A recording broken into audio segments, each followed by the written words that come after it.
Good evening. Wherever you are, however the hours behind you have gone, you have come to a quiet place at last. The day is finished now, or finished enough. There is nothing more it needs from you tonight.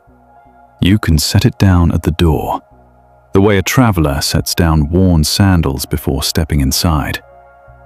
And you can let yourself be here, in the soft dark, with nothing left to carry. Before we begin, if it feels easy, you might leave a small word in the comments below, the hour where you are, and the place you are listening from. It is a gentle thing to know that someone in a far country is lying in the same darkness, under the same kind of tiredness, listening to the same quiet voice. If this brings you any calm tonight, you may like it, so that it can find another person who cannot sleep. And if you would like a quiet place to return to, on the nights when your mind will not rest, you are welcome to subscribe and come back whenever you need to. That is all. Now, we can let even those small things go, and let the night truly begin. So, let yourself settle. Feel the weight of your body where it meets the bed, the pillow beneath your head, the blanket resting over you like a hand. You do not have to hold yourself up anymore. The bed is holding you. The floor is holding the bed. The earth is holding the floor. All the way down, something is carrying you, and it asks for nothing in return. Perhaps you have noticed something already. Lying here, your body has gone to bed, but some part of you has not lain down at all. The body is still, but the mind is still standing somewhere, in a lit room you left behind, going over the papers on the desk. It is turning something in its hands. A conversation from today, replayed once more to see if you might have said it better. A task waiting for tomorrow, rehearsed before it has even arrived. A worry with no clear shape that you keep picking up and setting down and picking up again, hoping that this time, if you hold it just so, it will finally come apart and let you rest. I want you to know that there is nothing wrong with you for this. The mind that will not stop is not a broken mind. It is a mind that is trying to take care of you in the only way it knows. It believes that if it keeps thinking, it is keeping you safe. It believes that somewhere in all this turning, there is an answer, and that the answer is close, and that if it only stays awake a little longer, it will find it. So it keeps the lamp burning. It keeps watch. It will not let itself rest, because it is afraid that rest means letting go of something important. But here is the quiet truth this night offers you. The things you are trying to figure out cannot be figured out tonight. Not because you are not clever enough, and not because they do not matter. They cannot be figured out tonight because the night is not the room where answers live. Answers come in their own time, usually in daylight, often when you are not reaching for them at all. The mind at midnight is like a pair of hands trying to untie a knot in the dark. The harder it pulls, the tighter the knot becomes. Morning has gentler fingers than these. The morning can do, in a few unhurried minutes, what these hours of pulling will never manage. So tonight, there is nothing to figure out. There is nothing to solve. Nothing here needs your watching. Let that settle in, slowly. Nothing to figure out tonight. You do not have to believe it all at once. The mind will protest a little, the way a child protests being told it is time to stop playing and come inside. That is all right. You can let it protest, gently, the way you would smile at that tired child. You are not trying to win an argument with your own mind. You are only setting a small thing in front of it. The thought can wait. Whatever it is, it will still be there in the morning if it truly matters. And if it is quietly dissolved by morning, then it was never the kind of thing that needed solving in the dark. So let us begin where the body always begins, with the breath. You do not need to change it or deepen it or make it into anything. Only notice it, the way you might notice rain beginning softly on a roof. There is the breath coming in, cool at the edges of the nose. And there is the breath going out, warmer now, carrying a little of the day with it as it leaves. You do not have to do this breathing. It has been happening all your life without your help, through every sleeping night you have ever had, faithful as a tide. It will keep happening now. You can simply rest underneath it and let it move through you. With the next slow breath out, let your shoulders come down from wherever they have been holding. So many of us carry the whole day in our shoulders, lifted up near the ears as if bracing for something. Let them lower now. Let them be heavy. Let the jaw soften too, the place where we so often clench without ever knowing. Let the small muscles around the eyes let go. Nothing here needs looking at. Nothing here needs holding up. And as the body begins to loosen, notice how the mind, just for a moment, loosens with it. They are not separate, the body and the mind. When the hands unclench, the thoughts unclench a little too.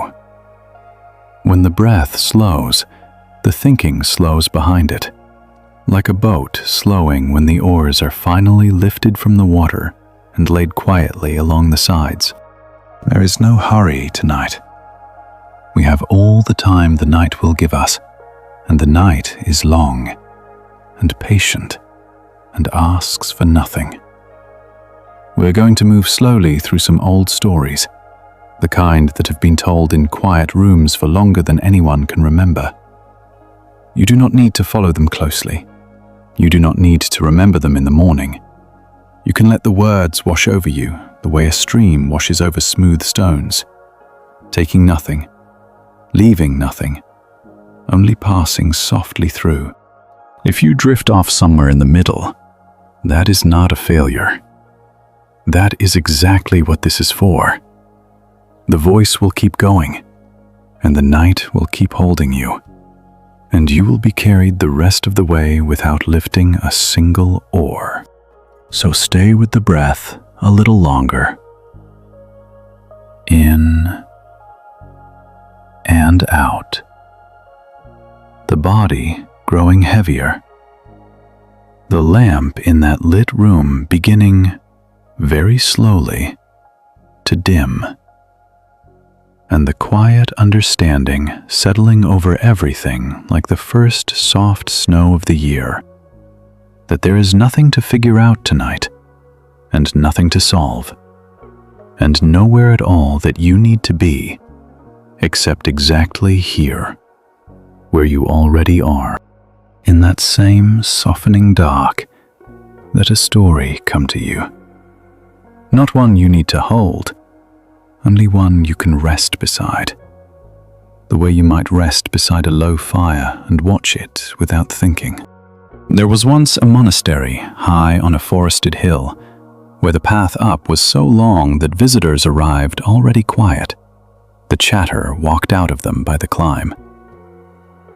In that monastery lived an old teacher, and among his students was a young monk who had come to the mountain to find peace, and who had not found it yet. He worked hard. He swept the courtyards before dawn. He sat longer than the others.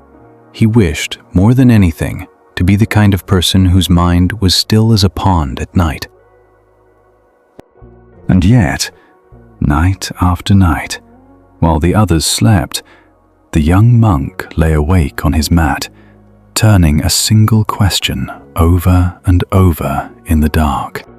The question does not matter much. It was the sort of question we all carry.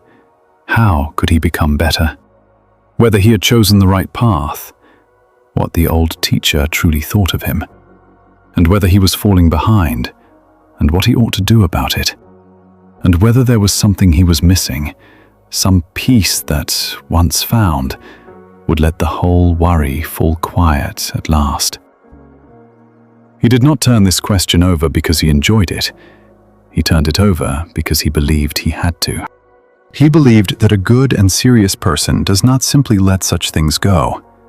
He believed that the worry was a kind of duty, and that to stop thinking about it would be careless, almost lazy, as though he did not care enough to lie awake. So he lay there in the dark, pulling. And the more he pulled, the more tired and frightened he became, because the answer never came, and the not coming of the answer felt like proof that something was wrong, which gave him one more thing to lie awake about. One night, very late, the young monk could bear it no longer. He rose from his mat and went out into the cold corridor, and he saw, far down at the end, a thin line of lamplight under the old teacher's door. The teacher was awake. The young monk went and knelt outside, and after a moment, a soft voice told him to come in. The old man was sitting by his low lamp, and in his hands he held a length of rope, badly tangled, a great knot of it gathered in his lap. He did not look up. "I am glad you came," he said. "I have been working at this knot since the evening bell, and my old eyes are not what they were. Sit. Help me find the end." The young monk sat down across from him and took up part of the rope, and the two of them worked at the knot in the lamplight. But the young monk's fingers were quick with worry, and he pulled hard, the way he pulled at his own thoughts in the dark, certain that somewhere in all this tangle there must be a loose end, and that if he only found it and pulled it firmly enough, the whole knot would give way. And the knot did not give way. It drew tighter under his hands. The harder he searched, the smaller and meaner the tangle became, until it was a hard knuckle of rope that no fingers could enter. The old teacher watched him for a while. Then, very gently, he reached over and took the rope from the young monk's hands and set it down on the floor between them, in a loose heap, and he did nothing more with it at all. "It is late," the old man said. "The knot is not going anywhere. Look how dark it is. Even if there is an end to be found, our eyes cannot find it now, and our hands are too tired to be kind to it. A knot worked at by tired hands in the dark only becomes a worse knot. Let it lie there. In the morning, when the light comes through the window and falls across the floor, we will see it plainly. The end will be where it always was. The morning is good with knots." And he smiled. The morning is much better with knots than we are at midnight. The young monk looked at the rope lying on the floor, and something in him understood that they were no longer speaking about the rope. "But," he said quietly, "if I stop, will I not be giving up?" The old man shook his head slowly. "There is a difference," he said, "between giving up and putting down. To give up is to decide a thing does not matter and walk away from it forever. To put down is to say, this matters, and because it matters, I will not ruin it with tired hands in the dark. I will let it rest, and I will let myself rest, and I will return to it when I am able to do it well. That is not giving up. That is care. Sometimes the most caring thing your hands can do for a knot is to stop touching it. Let those words rest over you now, in your own dark room. The knot is not going anywhere. Whatever it is you have been pulling at tonight, it will still be there in the morning, if it truly needs you. And in the morning, you will have gentle fingers, and good light, and an unhurried minute. And you will be so much better with it than you can possibly be right now. Pulling at it now does not keep it safe. Pulling at it now only tires the one who has to carry it tomorrow. And that one is you. So you may do what the old teacher did. You may take the thing from your own tired hands and set it down on the floor beside the bed in a loose heap and leave it there. It will keep. The dark is a fine place for it to wait. You do not have to watch over it. You do not have to keep one hand on it through the night. It is not the kind of thing that runs away. And feel, as the young monk did, the small relief of empty hands. Notice how the breath deepens a little, all on its own, the moment the pulling stops. Notice how the shoulders, which had risen again without your noticing, come down once more. The hands open. The fingers, which had been curled as if still holding rope, lie soft and uncurled against the blanket now. There is nothing in them. There is nothing they need to hold.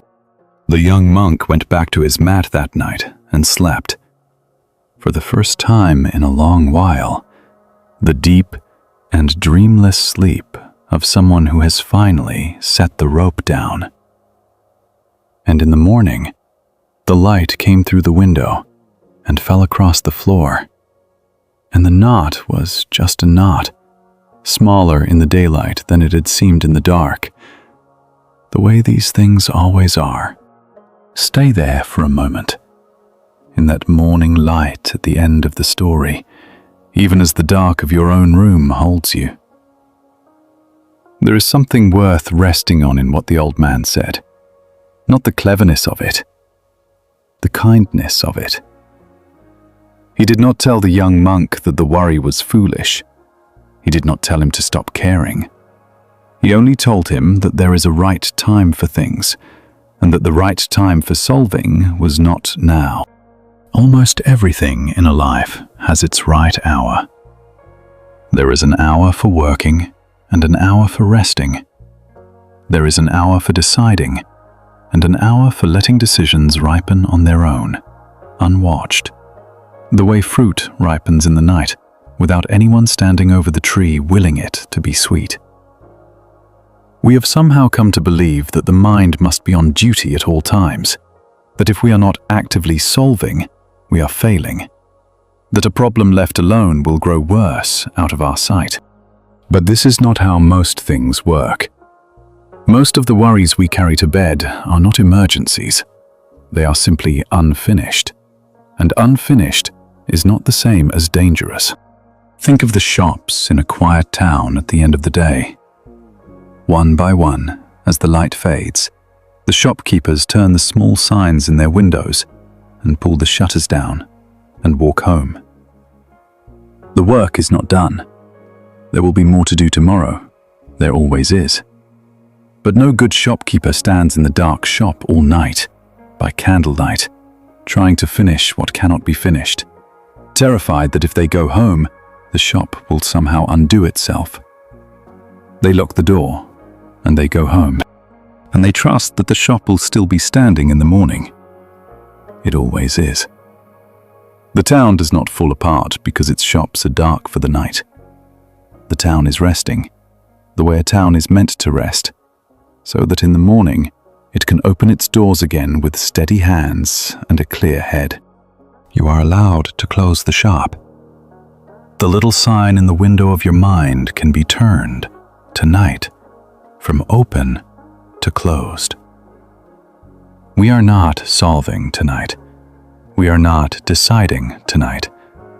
Tonight is not a deciding night, and it does not have to be. There will be deciding days, and you will meet them when they come, rested and ready. But this is a night, and a night is for the other thing, the older thing. The thing that came long before deciding, and will be here long after. Simply being held by the dark, while the body mends itself in the way it knows. And here is something the busy mind rarely lets itself believe. While you sleep, you are not idle. Something in you keeps working in the dark, quietly, without you. The way a field rests over winter and is not lazy, but is doing the slow, secret work that makes the spring possible. The sleeping mind sorts and settles and softens the things you carried into it. Many a worry that loomed enormous at midnight is found in the morning to have quietly rearranged itself into something smaller and more ordinary. Not because you solved it, but because you stopped standing over it and let it settle on its own. So in choosing to rest, you are not abandoning the problem. You are handing it to a wiser worker than the tired one at the midnight desk. You are letting the night do for you what no amount of pulling ever could. Let your body hear that. Let it understand that it is off duty now. So often the body waits, tense and listening, for the mind to give it permission to rest, and the mind, busy at its desk, never quite gets around to giving it. So the body waits all night, half-braced, never told it may stand down. Tell it now. You may stand down. The watch is over. Nothing is required of you until the light returns. And feel how the body receives that. Begin at the top of the head and let a slow softness move downward, the way warm water moves down through a body in a bath.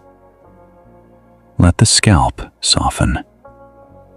Let the forehead, which gathers itself into a small frown whenever we are thinking hard, become smooth and wide and untroubled. Let the space between the eyebrows open. Let the eyes rest back into their sockets, heavy, with no work to do, no screen to read, no dark ceiling to search. Let the cheeks be heavy.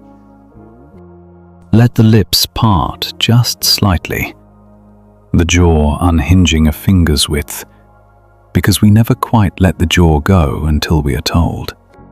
Let the softness move down into the throat and the neck, releasing the place where we hold our held back words.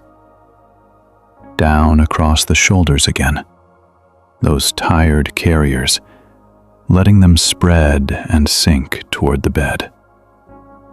Down the arms, slow, to the elbows, to the wrists, all the way out to the fingertips, which tingle faintly now with the blood that flows more freely once we stop gripping.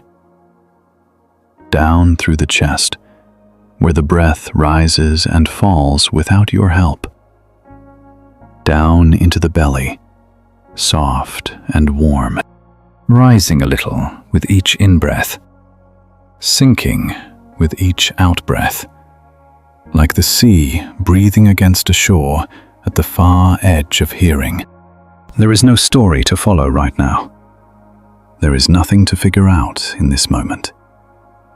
There is only the slow tide of the breath, and the slow warmth moving down through you, into the hips, into the long bones of the legs, heavy as old timber, into the knees, the calves, the ankles, and out finally through the soles of the feet, carrying with it the last of the day, the last of the standing and the walking and the bracing, until your feet are warm and heavy and entirely at rest. The whole body, head to foot, lying in the dark, off duty. The shop closed. The sign turned. The rope on the floor. And the mind, that faithful, tired watchman, beginning at last to understand that it may sit down on the step of the closed shop and lean its head against the doorframe and let its own eyes grow heavy, because there is nothing left to guard tonight and nothing left to solve. And the town is safe in the dark, the way it has always been, the way it will be in the morning when the light comes back to open the doors. Stay here a while in the closed and quiet shop of yourself. There is nowhere you have to go. The breath comes and the breath goes, and the night holds it all. From within that quiet, let another story rise, slow and unhurried, the way mist rises from a river at the end of a warm day. You do not need to sit up for it. You do not need to listen hard. Let it come to you the way a memory comes when you are almost asleep, half shape, half warmth. There was a small temple at the edge of a village, with a wooden gate that was never locked, and a monk who lived there alone and kept it. He was known in the village as a man who could untangle troubles, and so people came to him with their troubles, and he listened, and somehow they walked home lighter than they had arrived.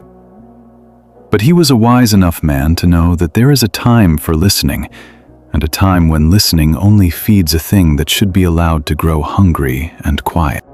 One evening, just as the light was leaving the hills and the first lamps were being lit in the village below, a man came hurrying up the path to the temple gate. He was a good man, a farmer, with a worry that had been chasing him all day, and now it had chased him all the way up the hill in the dark. He pounded on the wooden gate and called out, and his voice was tight and breathless. "Teacher," he cried, "I have a question that cannot wait. I cannot eat for thinking of it. I cannot work. Tell me what I should do. Tell me now, tonight, or I will not sleep a moment." The monk opened the gate, and he looked at the man, and he looked at the worry standing just behind him in the dark like a second visitor, tall and grey and trembling. And the monk did a curious thing. He did not ask the man his question. He simply smiled and stepped aside and said, "You have come a long way up a steep hill. Come in and sit. The kettle is already warm. We will have tea first." The man was bewildered. "But, teacher, my question." "Your question," said the monk gently, "has legs of its own. It has followed you all the way up the mountain. It is not going anywhere. Let it wait at the gate a while. It has waited all day. It can wait through one cup of tea. A worry is a poor guest. It pushes ahead of you through every door and sits down before it is invited and will not let anyone else speak. Tonight, we will leave it on the step, where guests who do not knock politely are asked to wait. Come, sit by the fire." And so the farmer came in and sat by the small fire, and the monk poured the tea, slow and careful, the steam curling up between them, and they did not speak of the question at all. They spoke of small things, the rain that was coming, the health of the farmer's old ox, the way the plum tree by the gate had blossomed early this year. And as they spoke of these small and ordinary and gentle things, the farmer felt the tightness in his chest begin, very slowly, to loosen. He felt the warmth of the cup in his two hands. He noticed, for the first time all day, that he was tired, deeply tired. The good kind of tired that comes when the bracing finally stops. When the tea was finished, the monk looked at him kindly. "Now," he said, "your question is still waiting at the gate, if you wish to bring it in.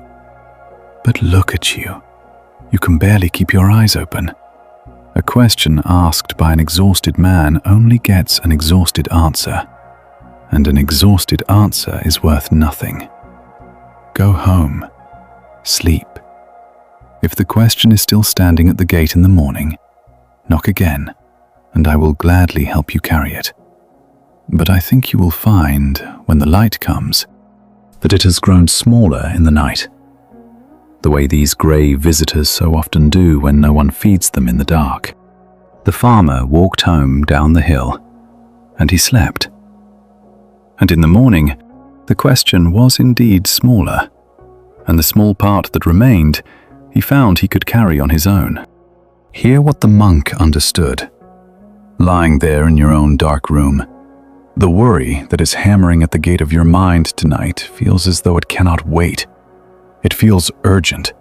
It pushes ahead of everything and demands an answer right now, this minute, before sleep. But urgency is one of the worry's oldest tricks. Most of what feels urgent at midnight is not urgent at all. It only feels that way because the worry has learned that if it can make you believe the matter cannot wait, it gets to keep you company all night.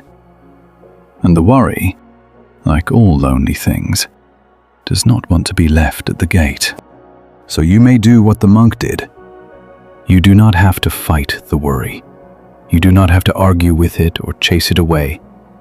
You only have to be a gentle host who has decided, kindly and firmly, that this particular guest may wait outside until morning.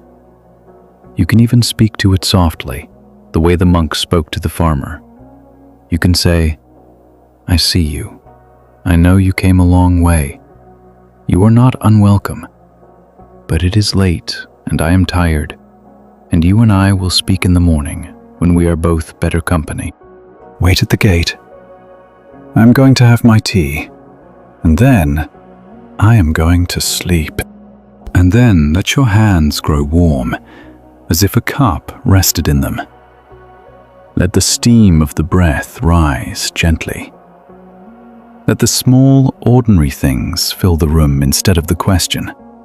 The soft weight of the blanket, the quiet of the house around you, the faint and faraway sounds of the night that mean all is well, all is ordinary, all is safe.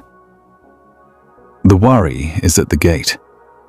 It will keep until morning. It always does.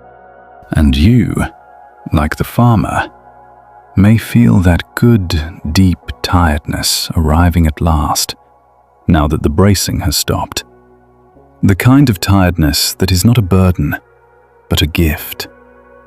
The body's old way of saying, "It is time. It is finally time." You may go down into sleep now, and the gate will hold, and the morning will come. And there is nothing waiting there that you cannot meet when you are rested. Let us stay gentle with ourselves for a moment, here in the dark, because there is something tender underneath all of this that deserves to be spoken kindly. Why does the mind refuse to leave the worry at the gate? Why, even now, even as the body softens and the breath slows, does some small part of you keep one hand on the latch, ready to fling it open and let the gray visitor back in? It is worth understanding, not so that you can solve it, we are not solving tonight, but so that you can be gentle with the part of you that is afraid. The truth is That the worrying does not feel like a habit. It feels like love. It feels like duty. Somewhere along the way, many of us came to believe a quiet and untrue thing, that to worry about something is to take care of it. That if we keep the problem turning in our minds, we are somehow holding it safe, watching over it, preventing the worst. And so to stop worrying feels, to that frightened part of us, like dropping something precious, like turning our back on someone we love, like a kind of carelessness we will be punished for. Think of a parent who rises in the night to stand in the doorway of a sleeping child's room. The child is well. The child is breathing softly, safe under the blanket. There is nothing to do. And yet the parent stands there, watching, as if the watching itself were what kept the child breathing. We have all known some version of this, the feeling that if we stop holding our attention on the thing we fear, the floor will fall away beneath it. That our worry is the thread the whole fragile world hangs from, and that to let go of the thread, even for one night's sleep, is to let everything drop. But the child breathes whether or not the parent watches. The breath does not depend on the watcher. The world does not hang from the thin thread of your worrying. It never did. The things you love are held by far stronger and more patient forces than your midnight attention, by their own nature, by the care of others, by time, by all the quiet machinery of a life that keeps turning, whether you lie awake or not. Your sleeplessness adds nothing to their safety. It only subtracts from yours. There is another small untruth tangled in with the first, and it is worth loosening too. The mind believes that turning a worry over is the same as working on it. It feels like motion. It feels like progress. As long as the thoughts are moving, some part of us is satisfied that we are doing something, getting somewhere, earning our keep. But turning a worry in the dark is not the same as solving it, any more than pacing a room is the same as arriving somewhere. The wheel spins, but the cart does not move. You can spend the whole night in that spinning and wake no closer to anything, only more worn, like a stone tumbled all night in a current that takes it nowhere. Real solving happens in daylight, in a few clear minutes, often after rest has done its quiet work. The midnight turning is not the work. It is only the fear, wearing the costume of work, so that you will not notice it is keeping you awake for no reason at all.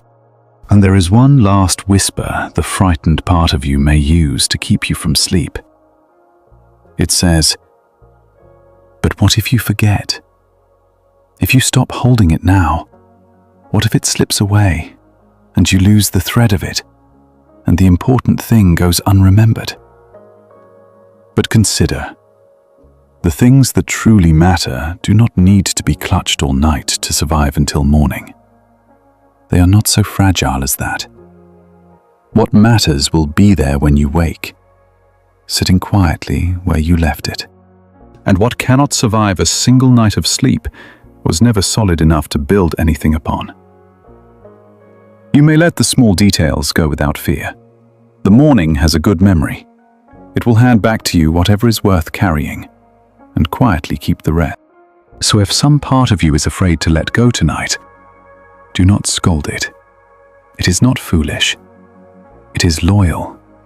It learned long ago that vigilance was a way of caring, and it has stood at its post faithfully ever since, never once told that it is allowed to rest. Speak to it the way you would speak to a tired and devoted friend who has guarded the door far longer than anyone asked. "Thank you," you can say. "You have watched over so much for so long. You have carried more than your share, but nothing here needs guarding tonight. The ones you love are safe and breathing. The work will keep. You may step down from your post. You may lie down beside me. We will both rest now, and the world will hold itself together in the dark, as it has every single night of your life, including the nights you slept soundly and trusted it to. And notice, as you offer that small kindness inward, how something in the chest releases that you did not even know was clenched. It is a deeper letting go than the shoulders or the jaw. It is the release of the one who has been trying so hard to be good by staying afraid. You need not earn your rest by suffering for it, nor keep watch to prove that you care. Caring and resting are not enemies. The most caring thing you can do for everyone you love, and for the tired person you will be tomorrow, is to let yourself be carried down into sleep tonight, whole and unguarded and trusting, the way the child sleeps in the next room, certain in its bones that it is held. Take one slow breath now, and on the out-breath, let go of the thread, just for tonight. You can pick it up in the morning if you truly wish to, though I suspect you will find, in the light, that it was never holding anything up at all. For now, let it slip from your fingers, soft as it leaves, and feel your hands lie open and empty and at peace in the dark, guarding nothing, holding nothing, free at last to simply rest. With your hands lying open and empty, let your attention drift outward now, away from the body for a while, out into the night itself. Not to do anything there, only to rest your tired attention on something soft and wide and undemanding, the way you might rest your eyes on a far horizon after a day of looking at things up close. Listen to the room you are in, not straining to hear, only letting the sounds arrive.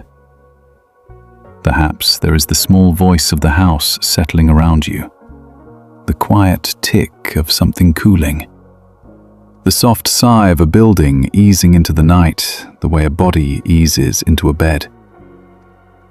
Perhaps there is the sound of the air itself, moving gently, or the distant hush of wind in trees you cannot see, or rain, if rain has come, laying its countless soft fingers on the roof. Perhaps it is very quiet where you are, so quiet that you can hear the faint sound of your own breath, and beneath it, fainter still, the deep silence that all these small sounds float upon, like leaves on the surface of a still, dark pond. These are the sounds of a world that does not need you tonight. And there is such relief in that, if you let yourself feel it. The night does not require your watching. It goes on perfectly well without you. The wind moves the trees whether or not you listen. The house keeps its quiet without your help. Somewhere far off, a road lies empty under the stars.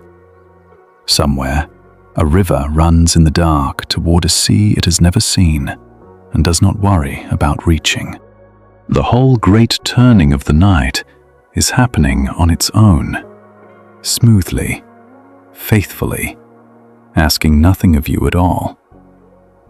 You can let yourself be a very small and very safe part of it, a single sleeping creature among countless sleeping creatures, held in the same wide dark. For you are not the only one lying awake and then drifting down tonight. All across the world, in this same hour, others are doing exactly what you are doing now. Some old and some young, in cities and in villages, in far countries whose names you will never know, lying down at the end of their own long days, letting go of their own unsolvable worries, sinking down into the same sleep that is reaching up now to meet you. There is something deeply restful in that, in being one of so many. You are not alone in your tiredness. You are part of an enormous, quiet, nightly homecoming as the lit half of the world goes dark and lays itself down, one weary body at a time. And the dark wraps around all of them, and all of them are held. Let the dark be kind to you. We learn, as small children, to be afraid of the dark. But the dark was never the danger. The dark is the oldest blanket there is. It is the dark that lets the stars appear. It is the dark that lets the body know that the long day is truly over and it is safe to put down its guard. Animals know this. They burrow down into the dark to sleep and feel only safety there. You can let an older, simpler part of yourself remember that too. That the dark is not a thing to be watched against, but a thing to be received. A softness laid over the whole tired world so that it can mend.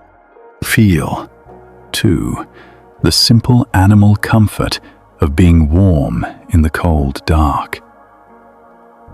This is one of the oldest contentments there is, older than language, older than worry. A warm place to lie down when the night has grown cool. Feel the warmth gathered under the blanket, held close around you. Your own warmth kept and given back to you.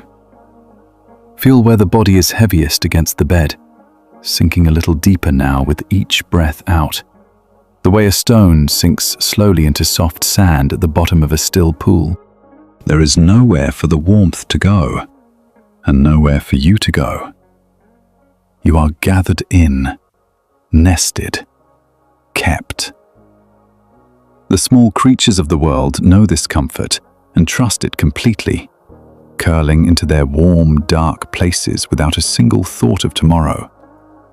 And tonight, you may know it too, and trust it just as completely, letting the warmth and the weight and the dark fold around you until the edges of you grow soft and uncertain, and you are no longer quite sure where you end and the warm dark begins. And in the middle of all this gentle dark, there is the breath, still here, still moving, the one small tide that keeps its rhythm, whether you attend to it or not. Let your attention come back to it now, softly, the way it might drift back to a low fire. In and out.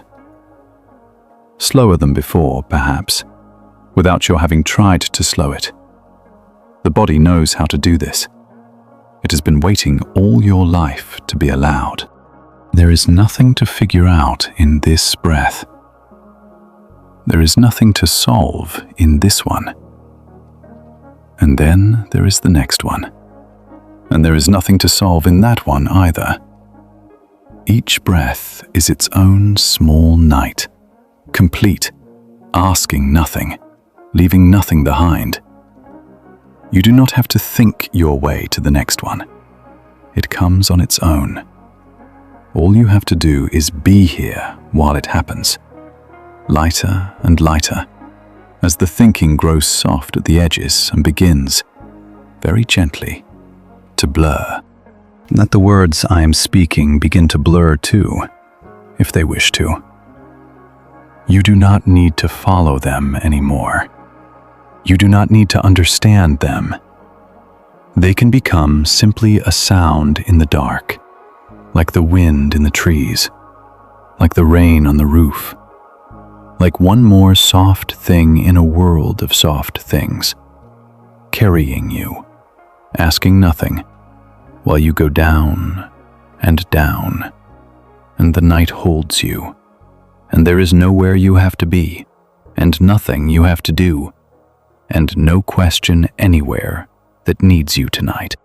Stay here, drifting in the wide and gentle dark, the breath rising and falling, the house quiet around you, the world turning softly without your help, and you, a small, warm, sleeping thing among countless others, finally allowed to rest. And from that drifting, let the water itself become a story. Because we have spoken of a river running in the dark, and there is an old tale about a man and a river that belongs to this hour. There was once a ferryman who carried travelers across a wide, slow river from the village on one bank to the market town on the other. He was a strong man, proud of his strength, and proud most of all of his speed, for he believed that the measure of a good ferryman was how quickly he could deliver a passenger to the far shore. He rowed hard. He rowed always against the current, in a straight line, fighting the river the whole way. And he arrived sweating and breathless and pleased with himself. And the travelers thanked him, and he thought he had understood something the lazier boatmen had not. One evening, a passenger came to him late, an old woman who needed to reach the far bank before the night grew full dark. The ferryman took up his oars and set out as he always did, straight across, straight against the pull of the water, hauling with all his strength. But the river was high that night, swollen with rain in the distant hills, and its current was stronger than he had ever known it. He rowed, and the far shore did not come closer. The harder he pulled, the more the river pushed back, until his arms burned and his breath tore in his chest, and the little boat hung trembling in the middle of the dark water, going nowhere, while the man poured out every ounce of his strength against a thing far larger than himself. The old woman watched him for a while. Then she said gently, "You are a very strong man, but you are fighting the river as though it were your enemy, and the river is not your enemy. It is only going where rivers go. Stop rowing for a moment. Lift your oars. Let us see what the river wants to do." The ferryman did not want to. To lift the oars felt like surrender, like failure, like giving the night to the water. But he was too exhausted to argue, and so he lifted the oars and laid them across his knees, and he let the boat go where it would. And a strange thing happened. The boat did not sink. It did not spin helplessly away. The river took it, and held it, and carried it, slow and sure, downstream and across, in a long, curving line toward the far bank. Not the straight line the ferryman had been fighting for, but a truer line, the line the water itself had been offering him all along. He had only to dip an oar now and then, the lightest touch, to guide it. The river did the carrying, and as the boat moved without his effort, the ferryman noticed things he had never once noticed in all his years of fighting the water. He noticed the stars laid out across the black surface of the river, doubled, the sky above and the sky below, the little boat floating in the middle of all that quiet light. He noticed the soft rocking, side to side, the way a cradle rocks. He noticed how the cool air moved over his face, now that he was no longer pouring with the heat of his struggle. He had crossed this river 10,000 times, and had never seen it, because he had always had his back bent and his eyes screwed shut with effort. Only now, carried, with nothing to do, did he see how beautiful the crossing had been all along. and the boat came to rest against the far shore, downstream of where he had aimed, but safe and whole, and arrived. The old woman stepped out onto the bank and turned to him and said, "You see, you do not always have to row. Sometimes the only work is to stop fighting the water and let yourself be carried where you were already going. Lie with that now, in your own slow dock." All night you have been the ferryman, hauling against the current, certain that the only way across is to fight your way there by force. The worry is the far shore, and you have been rowing toward it with all your strength, against a current far larger than you, and getting nowhere, only more exhausted, the boat hanging trembling in the middle of the black water. And the river you are fighting is sleep itself. Sleep is the current. It wants to carry you. It has been trying to carry you all night, in its own slow, curving way. And all you have done is fight it, pulling against it, terrified that if you stop rowing toward your answers, you will be swept away into something you cannot control. But you can lift the oars. You can lay them across your knees and let them rest. You do not have to row your way to morning. The night will carry you there on its own, slow and sure, along a truer line than the one your effort has been straining for. Sleep is not a thing you achieve by force. It is the most natural carrying there is, and it comes the instant you stop fighting the water. Every time you have ever fallen asleep in your life, it was not because you finally rowed hard enough. It was because, at last, you stopped rowing. So lift the oars now. Feel the relief of laying them down, the burning leaving your arms, the breath no longer torn, but slow and easy. Let the boat of your body sit low and quiet in the water, and feel the current take you, not roughly, not all at once, but the way a strong, gentle river takes a small boat, lifting it, holding it, beginning to move it, carrying you downstream into the dark with no effort of your own at all. You do not have to steer. You do not have to know where the far shore is. You have only to lie back in the boat and let yourself be carried. The water moving beneath you, the night moving around you. Every breath out, letting the current take you a little farther, a little deeper, toward the shore of sleep that the river has known how to reach all along. There is no hurry. The shore will arrive when it arrives, and not one moment sooner for all your rowing, and not one moment later for your rest. Lay the oars down. Let the river be the river. Let yourself be carried home. There is a quiet wisdom hidden in the ferryman's lifted oars, and it reaches far beyond the river. It is this, that some things in life yield to effort, and some things only yield to its absence. We are taught, all our lives, to try harder, and it is true that much of the world rewards trying. A field is plowed by effort.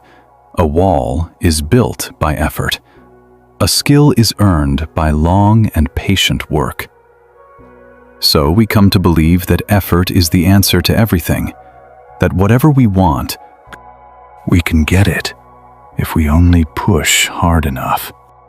But there is a whole other family of things, the most precious things, that cannot be seized this way at all. They can only be received. You cannot force yourself to be happy by gritting your teeth. You cannot make yourself fall in love by trying harder. You cannot command wonder, or peace, or a moment of real stillness, the way you command your hands to lift a stone. The harder you grasp at them, the further they retreat. like trying to hold water by closing your fist.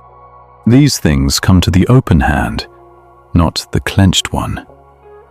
They arrive when you stop chasing them, when you grow quiet, when you make a soft and welcoming space and simply wait without demanding for them to come.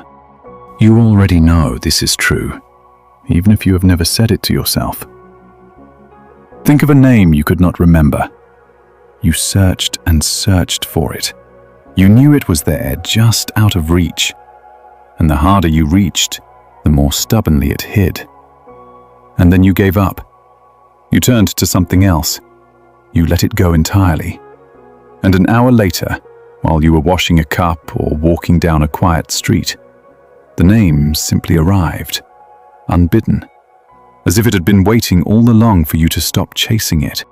The answers to our hardest questions often come the same way.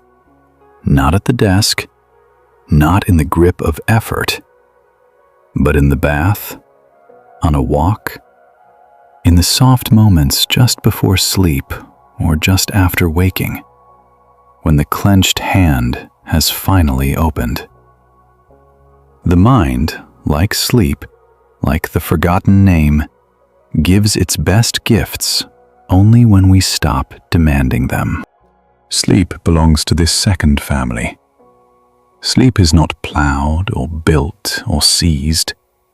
Sleep is received. It comes to the open hand. This is why the harder you try to fall asleep, the more wakeful you become. For the very effort of trying is a kind of clenching, a rowing against the current. And sleep will not come to a clenched and rowing mind. It comes only when you stop trying, when you give up the project of falling asleep altogether, when you decide that it does not even matter whether you sleep tonight, that you are content simply to lie here in the warm dark and rest, awake or asleep. It makes no difference.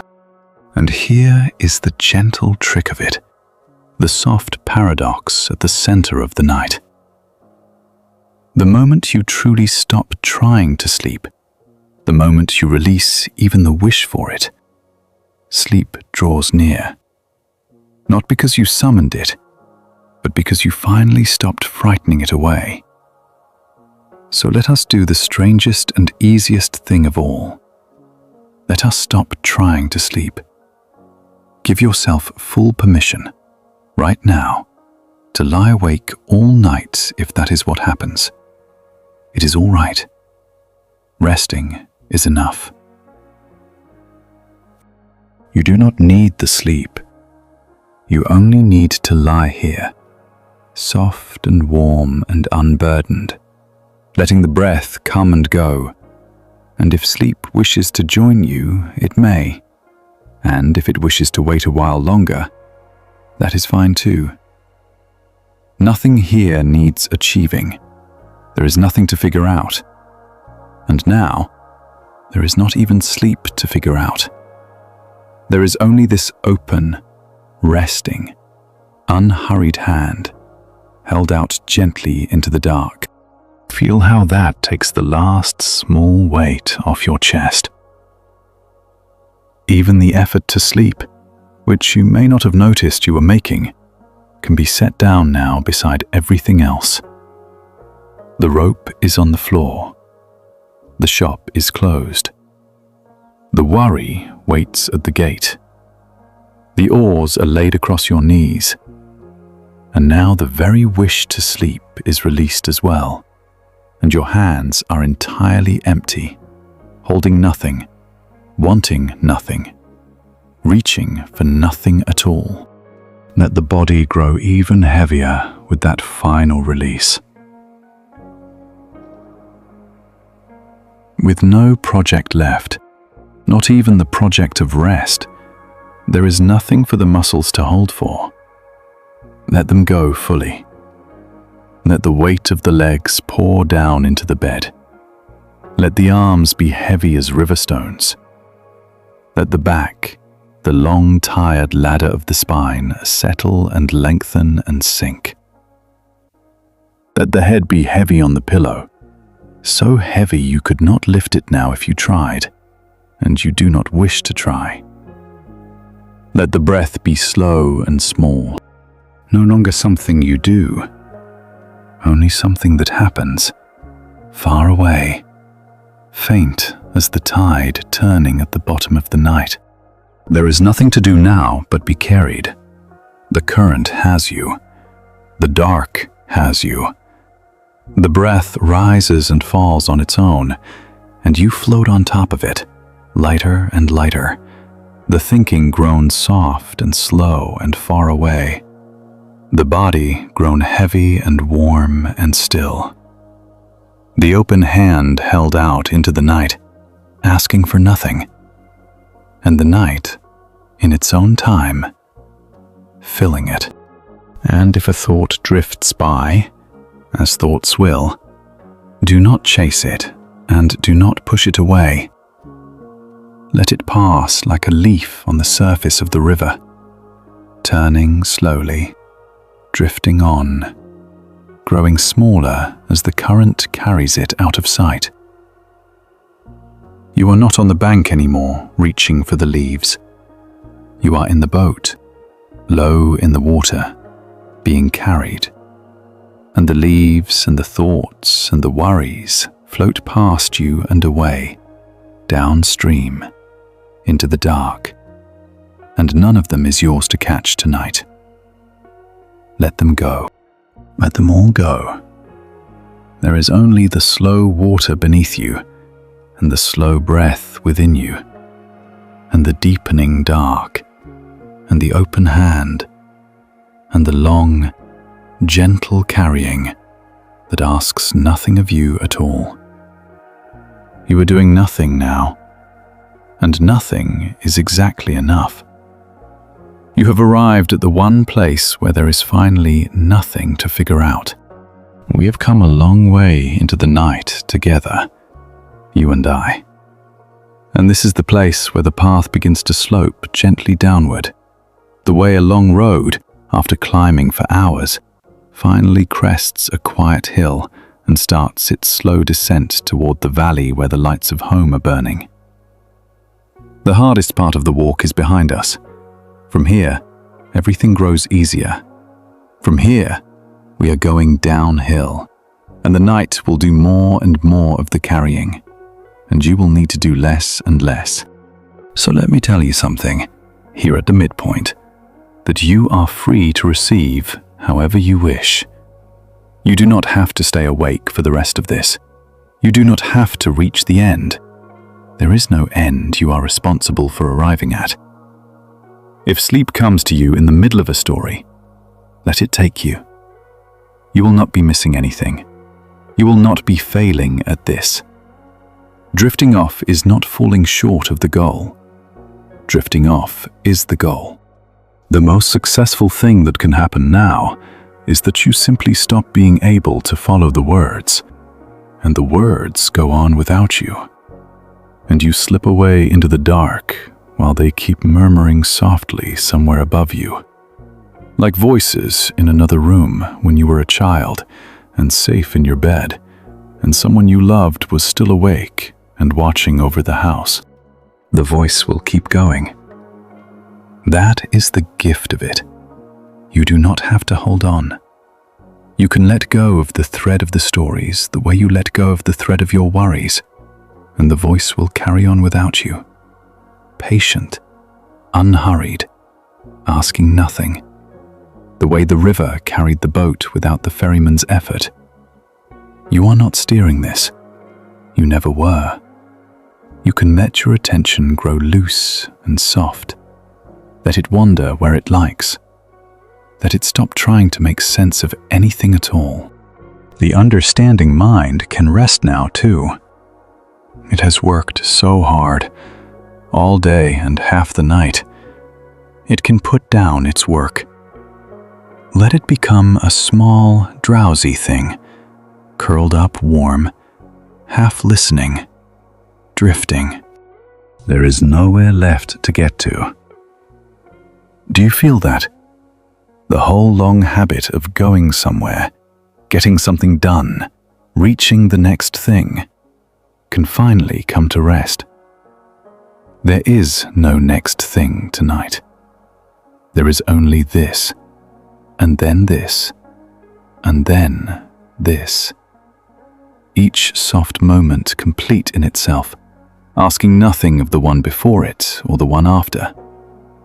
You have stepped off the road of getting somewhere and lain down in the warm grass beside it. And the road can wait. It will still be there in the morning. Tonight you are not traveling. Tonight you are resting in the grass beside the road, under the wide, dark sky, while the whole world keeps its quiet. Notice how slow your breath has become. You did not make it slow. It slowed on its own, the way water grows still when nothing stirs it. Notice how far away the day has drifted. All its noise and hurry and worry shrunk to a small dim murmur on the far horizon of the mind, growing fainter. Notice how heavy you have become, sunk deep into the bed now, the boundary between your body and the warmth around it grown soft and uncertain. You are more than halfway home. The lights of the valley are coming into view. There is nothing left to do but let the slow road carry you down. And if some part of you, out of long habit, reaches for a worry to hold, the way a hand reaches in the dark for something familiar, let it find nothing there, and let that be all right. The hands are empty. They are meant to be empty now. There is a deep and unfamiliar peace in empty hands, and you can let yourself feel it, perhaps for the first time in a long while. The peace of having nothing to carry, nothing to solve, nothing to watch over, nothing to reach for. Just this breath, just this warmth, just this slow, soft sinking into the held and holding dark. Perhaps you can remember, from very long ago, what it was to be a small child who fell asleep somewhere other than bed, in the back of a moving cart, on a long evening journey, in the arms of someone who loved you. You did not have to find your own way to bed. You did not even have to wake. Someone lifted you, gently, and carried you through the dark, and your head rested heavy on their shoulder, and you let yourself be carried, completely, trusting completely, your whole soft weight given over to arms that would not drop you. You did not worry about the road. You did not ask where you were going. You simply slept and were carried, and woke the next morning safe in your own bed with no memory of the journey at all. That trust is still in you, underneath all the years of learning to carry yourself. Tonight, you may borrow it again. You may be the carried child once more, your whole weight given over to the night, trusting it to bring you safely through to morning, asking nothing, knowing nothing, simply held and moving gently through the dark. Let your eyes, if they are not already, grow heavy and still behind their lids. Nothing here to look at. Let the small muscles around them rest completely. Let whatever images drift across the dark behind your eyes drift freely, unjudged, unchased. The soft and shapeless pictures that come at the edge of sleep, melting one into another, making no sense and needing to make none. This is the country at the border of sleep, and you are already standing in it. And all you have to do is take one more soft step, and then another, and let yourself wander across, deeper and deeper, where the stories grow dim and the words grow far, and the warm dark opens to receive you. I will keep speaking, softly, so that if you are still here, you have something gentle to rest against. And if you have already gone, the sound will only follow you down, like a hand resting lightly on your back. Either way, you are held. Either way, you are carried. There is nothing more for you to do tonight, and nothing left to figure out. And the long, slow road is carrying you home all on its own. In the warm dark behind your eyes, let one more old story take soft shape. The way a single lamp takes shape far off across a dark field. You need not walk toward it. Let it come to you. In a quiet town, long ago, there lived a woman who carried a great worry. It does not matter now what the worry was. You may give it whatever face you like, for it was the kind of worry we all carry at one time or another. The kind that has no clear edges and no clear answer, only weight. And this woman had come to believe a strange thing about her worry. She believed that as long as she kept watch over it, it could not harm her. She believed that if she ever once looked away, the worry would grow in the dark, swell to some terrible size, and overwhelm her while she slept. So every night, when the rest of the town blew out their lamps and lay down to sleep, this woman kept her lamp burning. She would set it on the table beside her bed and lie down facing it, and she would not let herself sleep, because to sleep was to stop watching, and to stop watching was to let the worry loose in the dark.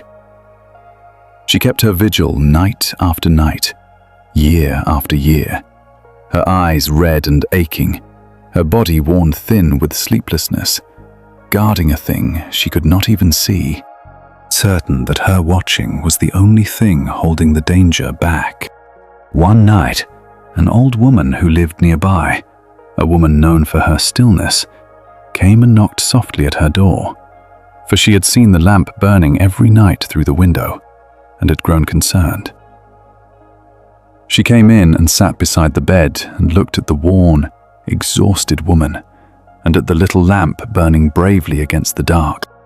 "Why do you keep the lamp lit all night?" the old woman asked gently. "Because I am watching over my worry," the woman said. "If I sleep, it will grow." The old woman was quiet for a while. Then she asked, "And in all these years of watching, has it ever grown when you looked away?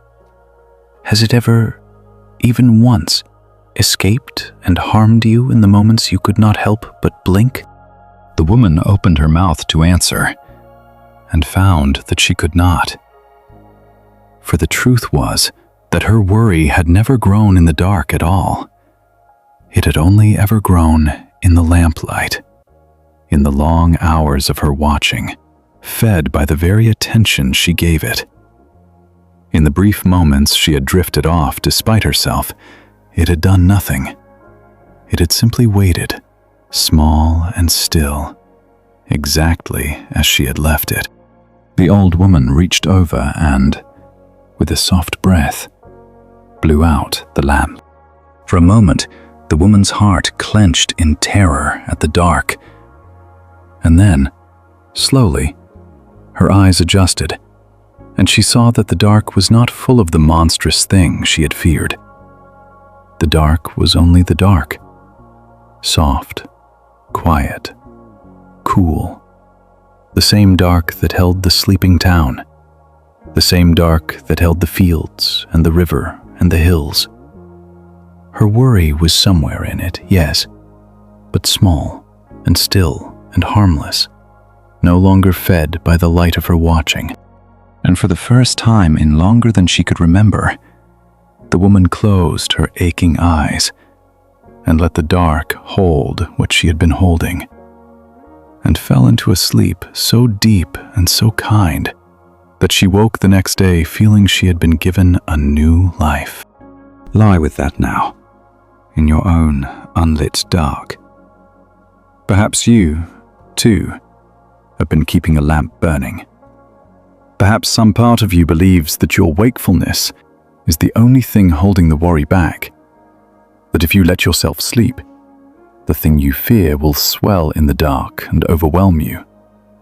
But ask yourself, as the old woman asked, in all your nights of watching, has the worry ever truly grown when you finally drifted off?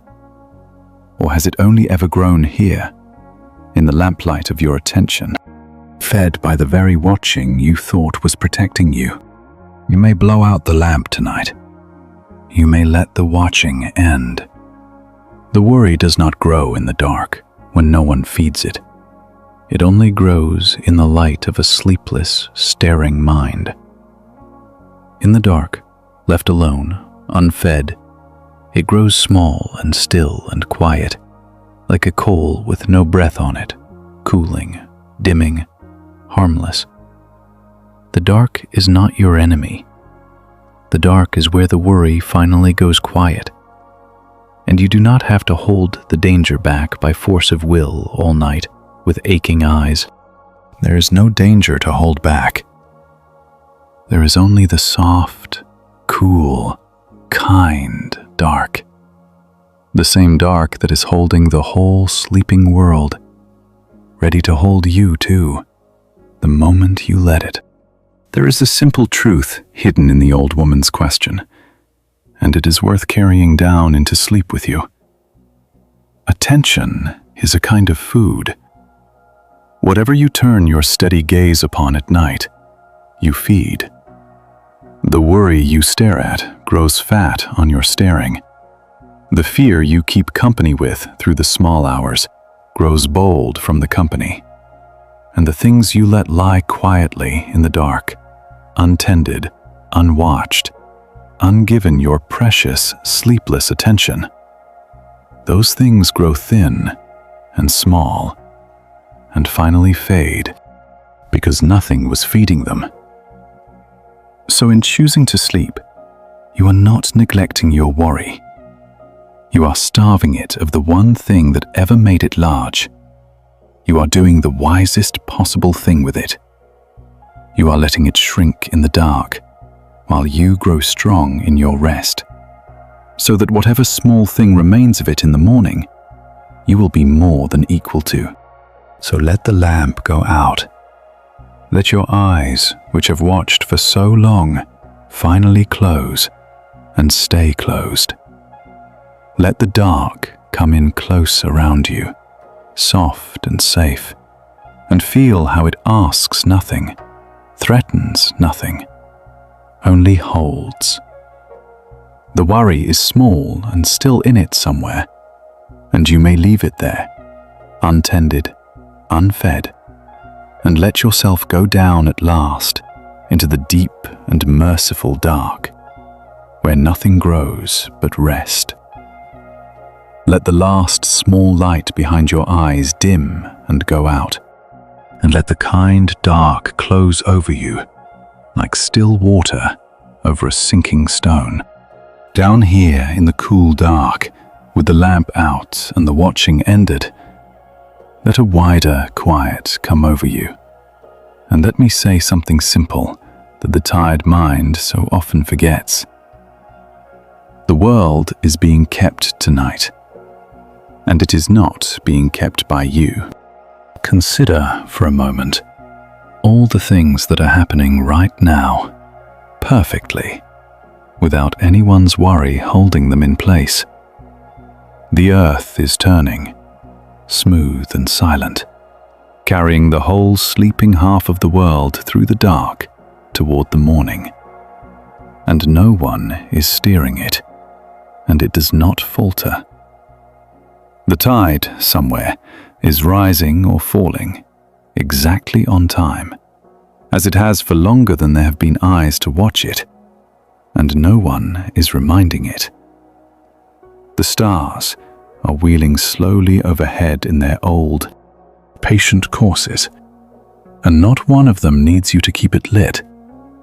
Beneath the cold winter soil, in countless dark places, seeds are waiting, kept safe and whole through the long freeze, holding their green secret until the spring.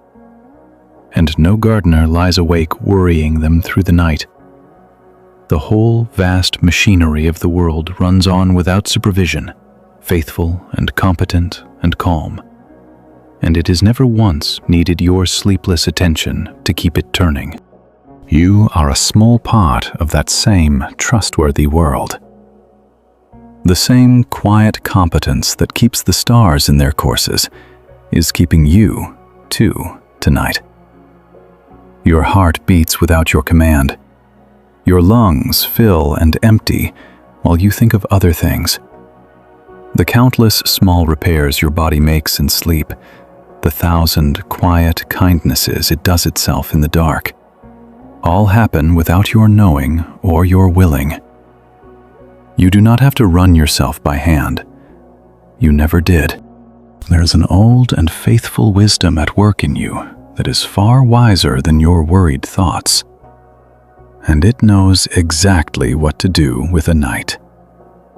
And it is only waiting for the worried part of you to step aside and let it work, so you may hand the night over, not to nothing, not into a frightening emptiness, but into the keeping of something vast and patient and kind that has been holding the world together since long before you were born, and will go on holding it long after. You may give your worry into that keeping, the way you might hand a heavy coat to a trusted friend at the door and say, "Hold this for me. I will collect it later." The night is a good keeper. It has kept faith with every tired soul who ever lay down in the dark and trusted it.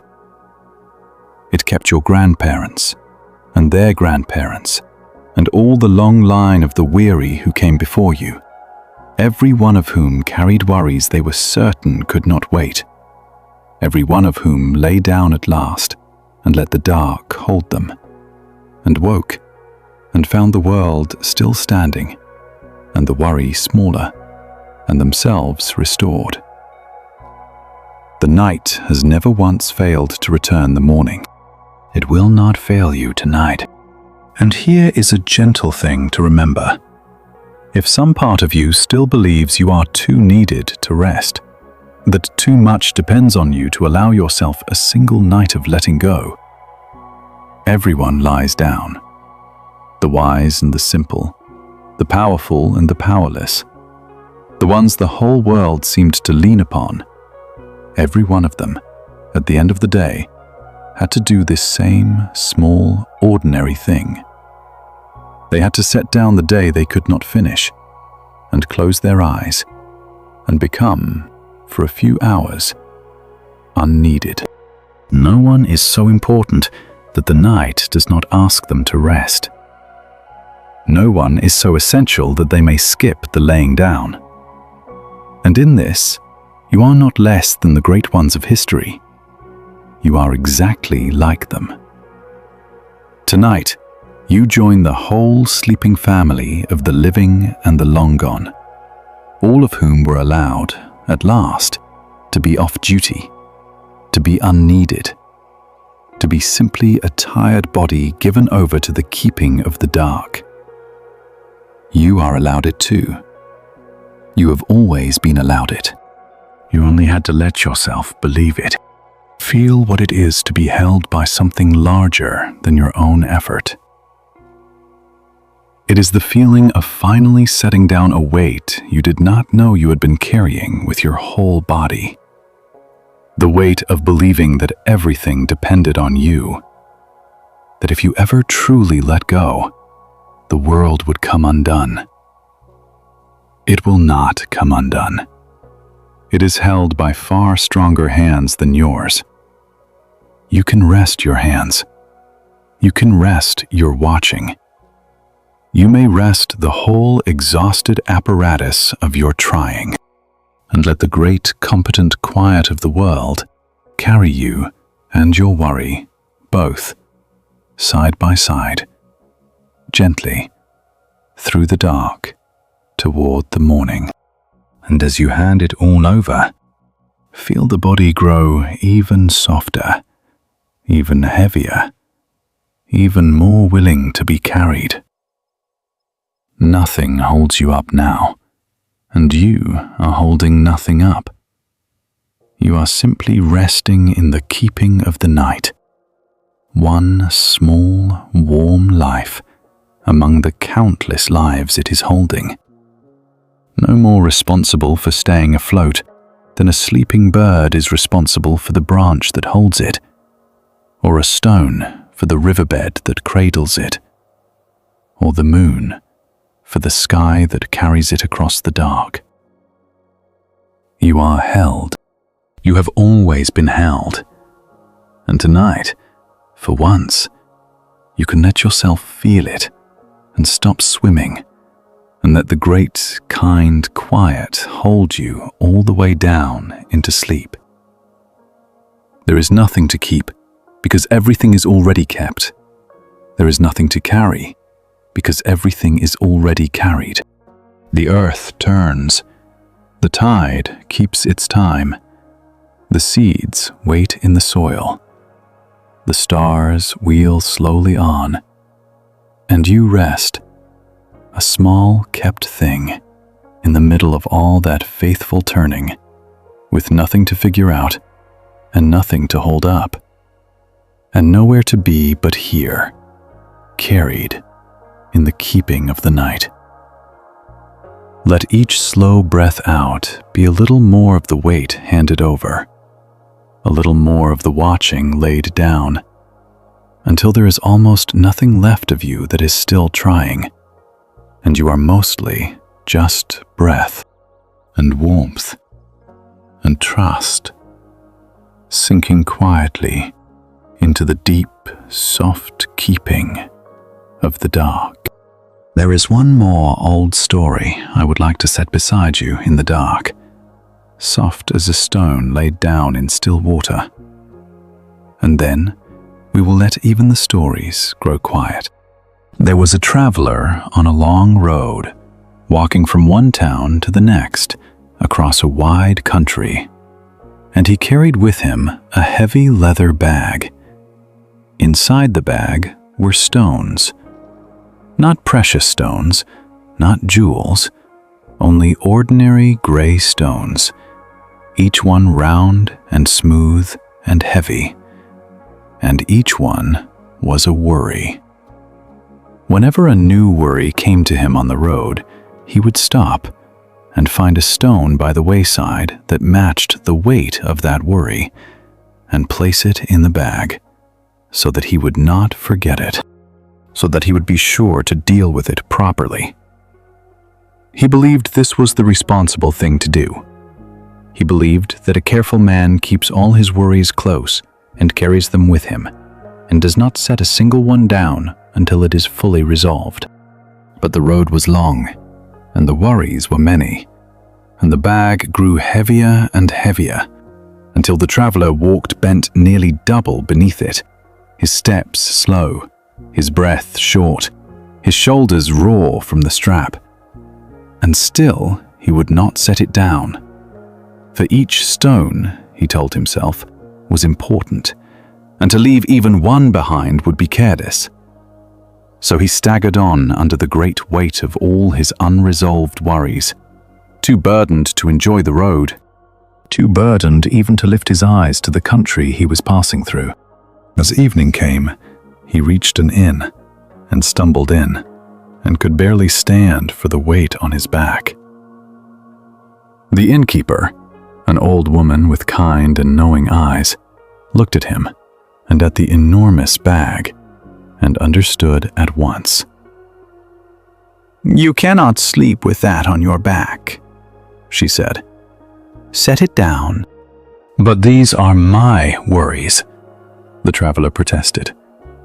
"If I set them down, I might lose them. I must keep them with me until each one is solved." The innkeeper smiled. "Look," she said, and she pointed to a sturdy wooden shelf beside the door. There is the shelf where every traveler sets their burdens for the night. Put your bag there. It will not be lost. No one will take it. The stones will not roll away or change or multiply in the dark. They will sit exactly where you leave them, every one accounted for. And they will still be there in the morning, waiting, when you are rested and able to look at them in the daylight. But you cannot carry them up to bed. No one sleeps well with a bag of stones on their chest. Set them on the shelf. They keep just as well on a shelf as on a sore back, and the shelf does not grow tired. The traveler hesitated, and then, slowly, he lifted the strap over his head and set the great heavy bag down upon the shelf by the door, and stood up straight for the first time in many miles. And oh, the lightness of it! He had carried the weight so long that he had forgotten what it was to stand without it. And now, suddenly unburdened, he felt he might float up to the rafters. The worries were all still there, on the shelf, every one. He had not abandoned a single one. He had only set them where they belonged for the night, in a safe place, off his aching back, so that he could rest and meet them fresh in the morning. Hear what the innkeeper understood, lying there in your own dark. You, too, have been carrying a heavy bag, perhaps for a very long time, perhaps so long that you have forgotten you were allowed to set it down. Every worry collected and kept close, every problem carried with you up the stairs and into the bed and onto your chest, where it presses on you all night and lets you take only short, shallow breaths beneath its weight. And some part of you believes, as the traveler believed, that to set the bag down would be careless, that a responsible person keeps their worries on their back at all times. But there is a shelf by the door. There has always been a shelf by the door. You may set the whole heavy bag upon it tonight. You will not lose a single stone. Nothing on that shelf rolls away in the dark, or multiplies, or changes. Every worry will be there in the morning, every one accounted for, waiting patiently in the daylight where you can look at it clearly and lift only the ones that truly need lifting. Setting the bag on the shelf is not the same as throwing it into the river. It is only putting it where it belongs for the night, off your chest, off your back, so that you can finally lie down, unburdened, and breathe deep, and rest. So set the bag down now. Feel the strap lift from your shoulders. Feel the great weight leave your chest, so that the breath can move freely all the way down, deep and slow and full. Feel yourself grow light, almost weightless, the long-carried burden resting safely on its shelf across the room, no longer pressing on you, no longer riding on your breath. The stones are all there, not one is lost, and you are free for one whole night to lie here with an open chest and empty hands and nothing on your back at all. Light as a person who has finally remembered that they were always allowed to set the bag down. And now that the weight is off your chest, take one slow, full breath, deeper than you have breathed all night. The kind of breath the body could not take while the bag was pressing down on it. Feel how far the breath can travel now, all the way to the bottom of the lungs, into the soft belly, into the lower back, filling you gently like water filling a still pool, and then leaving just as slowly, unhurried, with nothing to push against. This is how the breath was always meant to move, before the weight settled on it. Let each breath be this free now. Let the chest rise and fall like a slow tide on a windless night. And with each easy breath, feel yourself grow a little lighter still, a little softer, a little more willing to drift, the bag forgotten on its shelf, the road forgotten outside the window, the whole long journey set aside until morning, while you lie here, unburdened at last, breathing the deep, slow breath of someone who is finally, truly resting. Now that the bag is on its shelf and the chest is open and the breath runs deep and free, you may notice something you have not had room to notice in a long while. There is a great deal of space here. With the worries set down, with the watching ended, with nothing left to carry or solve, a quiet roominess opens up inside you. The way a small house feels suddenly vast when the furniture is carried out. Some part of us is afraid of that space. We have grown so used to the company of our worries that an unworried mind can feel, at first, almost empty, almost lonely, as though without something to fret over, we might simply dissolve. This is why the mind, even when it is exhausted, will sometimes go looking for a worry to fill the quiet, the way a tongue keeps returning to a sore tooth. It does not quite trust the emptiness. It suspects that something must be wrong if nothing is wrong. But let yourself stay in the open space tonight, just to see what is actually there when the worries are gone. It is not emptiness. It is not loneliness. It is room. It is the simple, spacious, quiet aliveness of being here, which the noise of worry has been covering over for so long that you may have forgotten it was underneath all along. Feel it now. The plain fact of the breath moving in and out, the warmth of the blanket against your skin, the faint sounds of the night around you, the soft dark behind your eyes, the quiet weight of your own body, resting, alive, here. None of it dramatic, none of it requiring anything of you. Just the gentle, ongoing miracle of being a living, breathing creature, lying safe in the dark at the end of a day.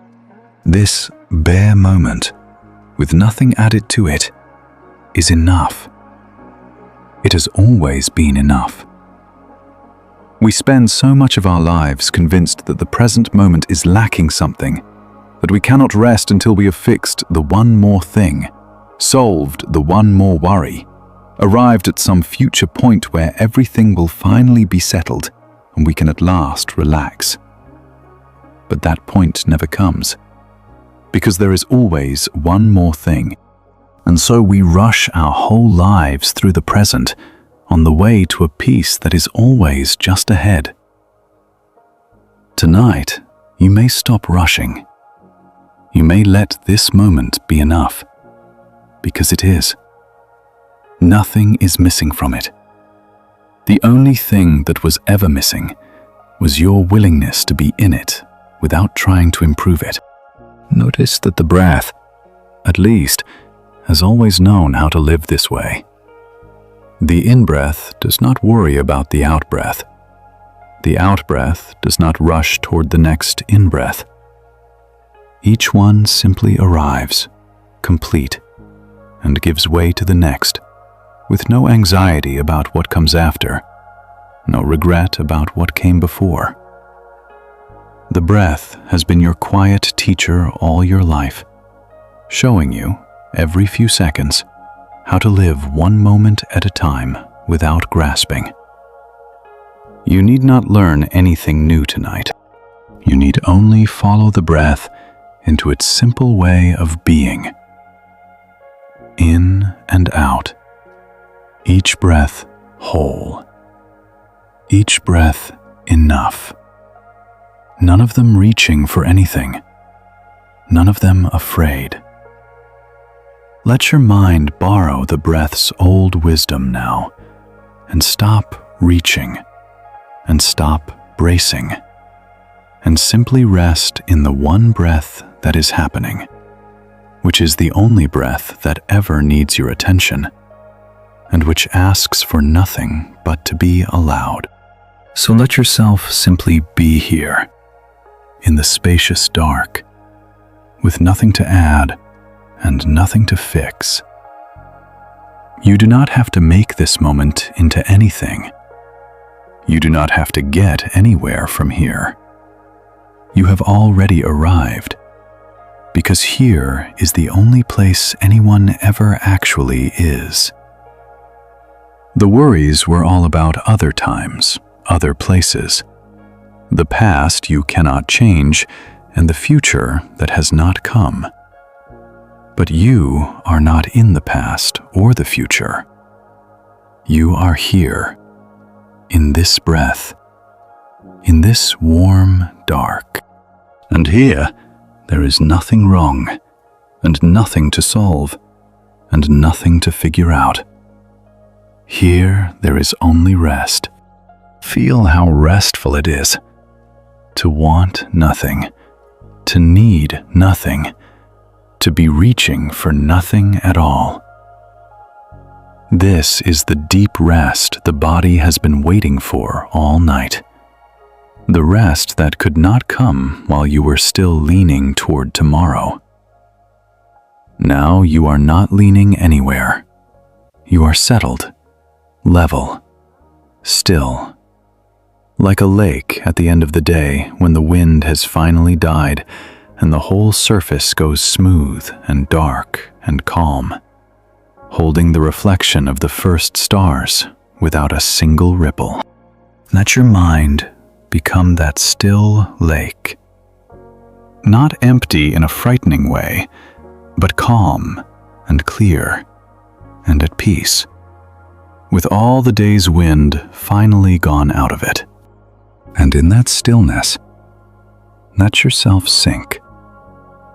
Nothing holds you to the surface anymore. No worry tugging you awake, no question pulling you upward, no leaning toward what comes next. Just the deep, calm water, and you settling slowly down through it, into the warm dark, deeper with each slow breath, into the spacious quiet where there is nothing to figure out and never was. Only this, only here, only the gentle, ongoing peace of being alive and warm and safe, and finally, completely at rest. Let the sinking be slow and entirely without effort, the way a leaf settles through still water, not falling, only drifting, turning gently, taking all the time in the world to reach the soft bottom. There is no hurry to arrive. Each moment of the drifting down is its own small piece. Feel the layers of the day releasing as you sink past them, one by one. The way the water grows cooler and quieter and darker the deeper you go. The surface, with all its wind and worry, is far above you now and growing fainter, and you are sinking below the reach of it, into the deep, still place where no storm ever comes, where the water is always calm, where there is only the soft dark and the slow breath and the perfect quiet of the depths. Down and down, with nothing to figure out, with nothing to hold, with nowhere to be but here, sinking gently into sleep, into the deep and dreamless calm that has been waiting for you patiently all along, at the still bottom of the night. From the still bottom of that calm water, let one last story drift up to you, slow and soft, and let it be the gentlest of all. For the night has grown deep, and we are nearly at the place where even stories give way to silence. High on a quiet mountain, there was a small temple, and an old monk who had lived there for so many years that no one could remember a time before him. Every evening, as the light began to leave the sky, this old monk would take up a worn straw broom and sweep the stone courtyard before the temple. He swept slowly, without hurry, the soft scratch of the broom the only sound in the gathering dusk. And every evening, no matter how carefully he swept, by the time he reached the far end of the courtyard, leaves had already fallen on the part he had swept first, and a little dust had drifted back, so that the courtyard was never, not once, completely clean. A young student, new to the mountain, watched this for many evenings, growing more and more troubled. At last, he could not hold his question any longer. "Teacher," he said, "every evening you sweep, and every evening the leaves fall again behind you, and the courtyard is never finished. Does it not trouble you to work and work at something that is never done? Why do you sweep at all, if it cannot be completed?" The old monk stopped and leaned on his broom and looked at the boy with great kindness. "I do not sweep to finish," he said. "I sweep to let the day settle. The sweeping is not for the courtyard. The sweeping is for me. It is how I let the day come to rest in me, one slow stroke at a time, as the light goes down. If I swept in order to finish, I would be angry at every falling leaf, and I would never be done, and I would go to my bed troubled every night of my life. But I do not sweep to finish. I sweep because it is evening, and sweeping is what one does in the evening. And when the dark comes, I lean the broom against the wall and I go inside, and the courtyard is exactly as clean as one evening's sweeping can make it, which is clean enough. The leaves that fall after I have gone are not mine to worry about. They belong to the night and to tomorrow's sweeping. Each evening I do my part, and then I stop, not because the work is finished, but because the evening is finished, and those are not the same thing. And the wise learn to tell them apart. Let that settle into you now, here in the deep and quiet dark. You have swept your courtyard today. Whatever your work was, whatever your day asked of you, you did your part, one slow stroke at a time. And now the evening has come.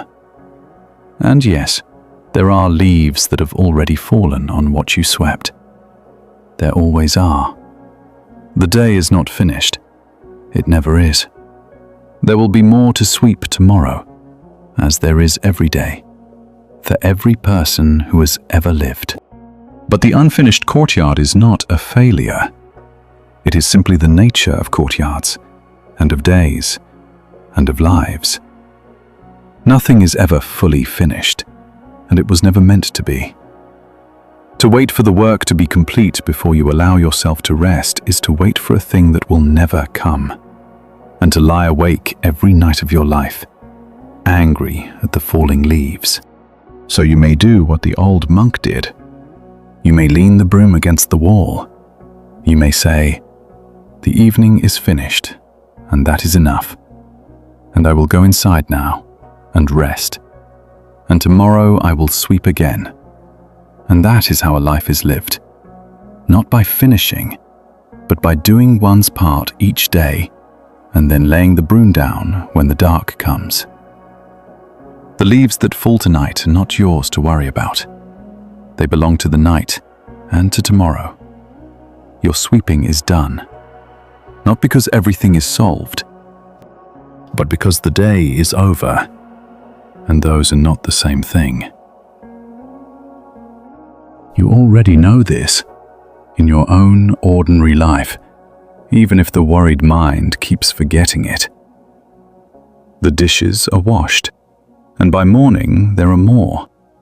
The list is crossed off, and a new list writes itself overnight. The messages are answered, and the answers bring more messages. No day has ever ended with everything done for anyone in all of history. This is not a sign that you are falling behind. It is simply the shape of being alive. A courtyard that the leaves keep falling on, and the only people who ever find peace are the ones who stop demanding that the falling stop. The work is a river, not a basket. It is not meant to be emptied. It is meant to be tended, a little each day, and then left to flow on through the night while you sleep on its banks. You do not have to dam the river tonight. You have only to lie down beside it and let it run. Feel the broom leave your hands.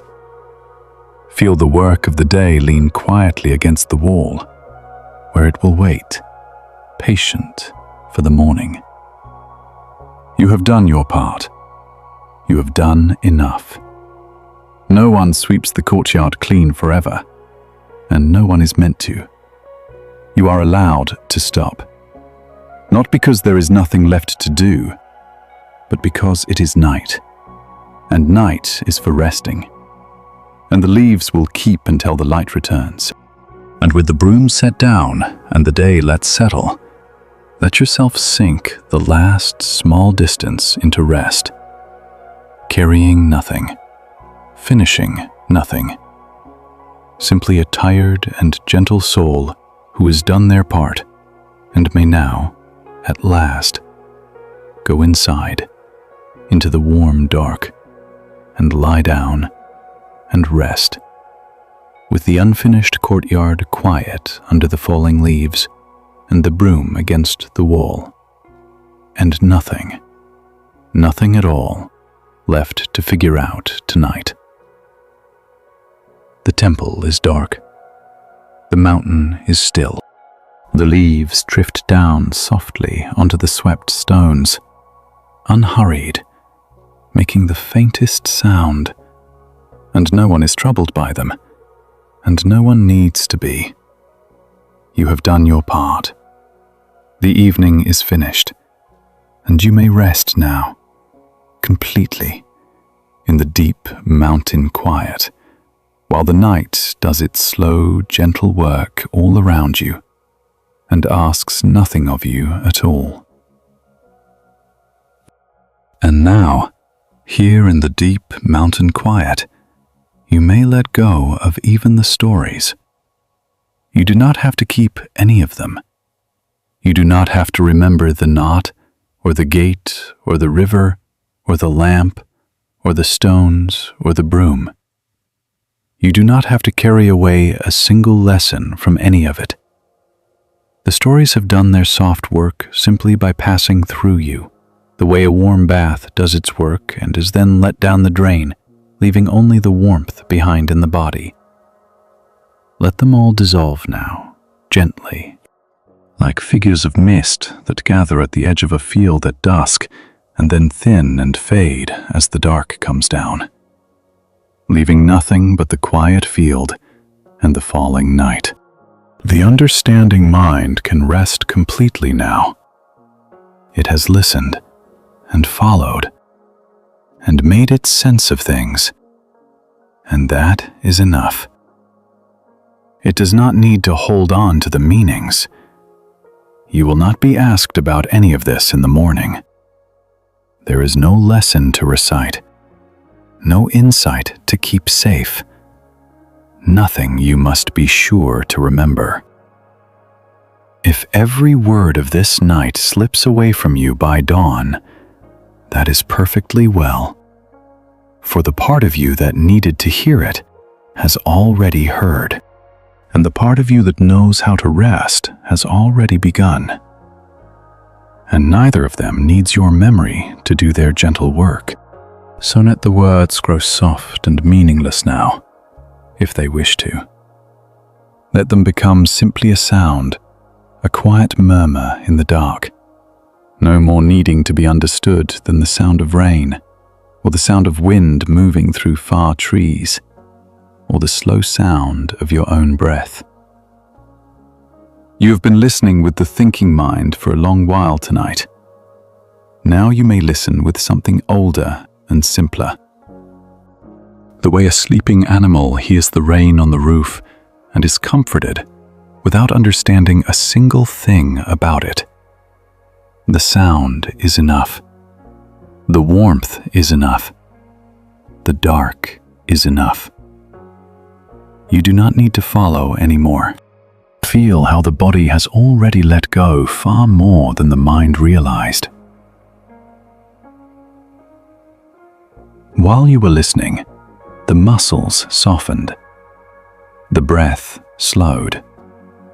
The weight settled deep into the bed. The body has been quietly falling asleep this whole time, without waiting for your permission, the way it has fallen asleep every night of your life. It knows the way. It has always known the way. You were never the one who made sleep happen. You were only, sometimes, the one who got in its way. With all your trying and your watching and your figuring. And now even that has stopped. And the body is free to do what it has always known how to do, which is to carry you down, gently, into the deep, restoring dark.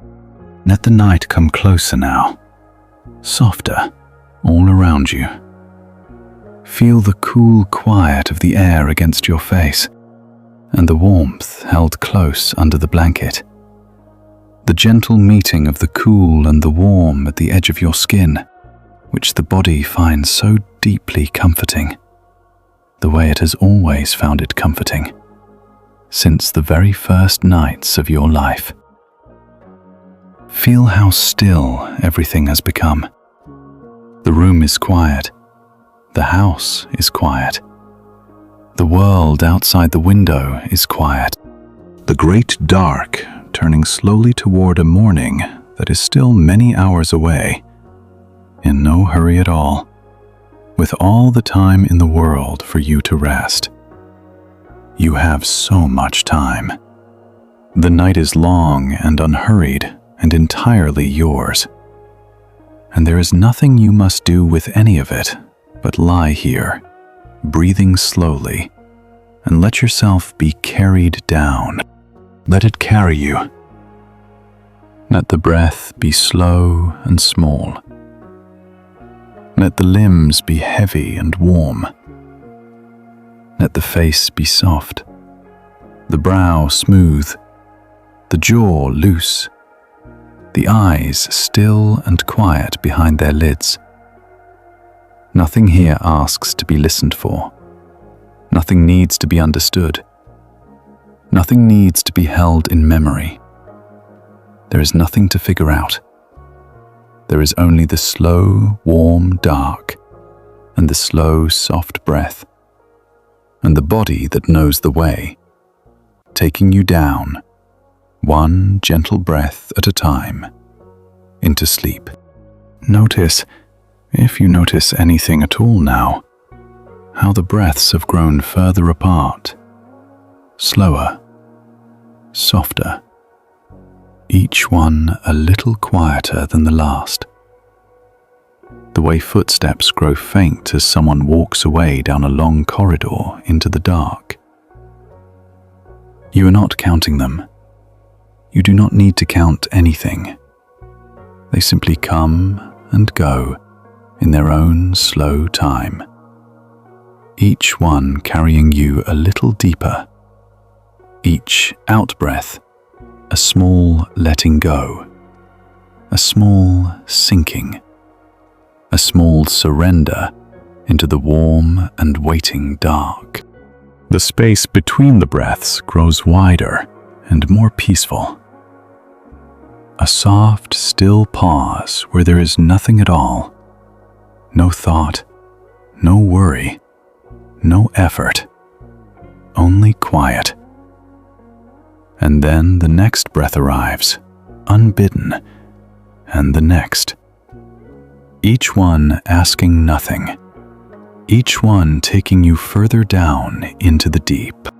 And if the mind drifts up one more time, out of its old habit, reaching for something to hold or solve or remember, let it find only this soft murmur, only this warm dark, only this slow breath, and let it sink back down again, soothed, the way a small wave that rises on a calm sea sinks back into the smooth water and is gone. There is nothing left for the mind to do. It has nothing left to hold. The stories have dissolved. The lessons have dissolved. The day has dissolved. The worries have dissolved into the great, kind dark. And you are dissolving too, softly, peacefully, your edges growing gentle and uncertain, the boundary between you and the warm dark growing thin, until you are hardly there at all, only a soft, warm presence, breathing slowly in the deep quiet of the night, with nothing left to figure out, and nothing left to do, and nowhere left to be but here, sinking, sinking, gently down into sleep. Let the last threads of holding loosen and fall away. Let yourself be entirely held, entirely carried, entirely at rest, here in the deep and gentle dark, where there has never been anything to solve, and where there is nothing now but the soft, slow breath, and the warmth, and the quiet, and the peace. Let the night grow wider around you now, and softer, and let yourself rest in it the way a single stone rests at the bottom of a deep, calm lake, with all the still water above it, holding it, asking nothing of it. There is nothing to do now but be here, breathing slowly in the deep and gentle dark. The hour has grown late and quiet. The world has gone fully to sleep around you, and you are slipping down to join it, slow and soft, with no effort at all. Far off, somewhere out in the night, imagine the soft sound of a temple bell. Not loud, not near, only a low, round, distant tone drifting across the dark from some quiet place high on the mountain, the sound rising and then slowly fading, until it melts back into the silence from which it came. And then, after a long, peaceful while, it sounds again, fainter still, even slower, even softer, each tone a little farther away than the last, each one carrying you a little deeper into the quiet. You do not have to listen for it. Let it find you, the way the bell finds the sleeping village below, not waking anyone, only laying a soft sound over the dark, like a hand laid gently on a sleeping shoulder. There, and then gone. There, and then gone. Each fading tone taking a little more of your wakefulness with it as it goes. Feel the cool mountain air, clean and quiet, resting against your face, while the rest of you stays warm and gathered beneath the blanket. Feel how good it is, that meeting of the cool and the warm, the night air on your cheek and the deep warmth holding the rest of you close. The body sinks a little deeper with every slow breath out, heavier and heavier, softer and softer, melting down into the warmth, while the night air keeps its cool, quiet watch above. There is nowhere you need to go, nothing you need to do.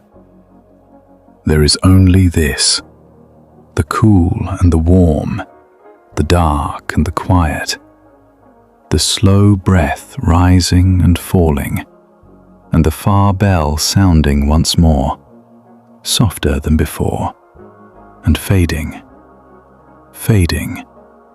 into the deep. The mountain is still. The trees stand quiet in the dark, their leaves barely stirring, holding the night in their branches.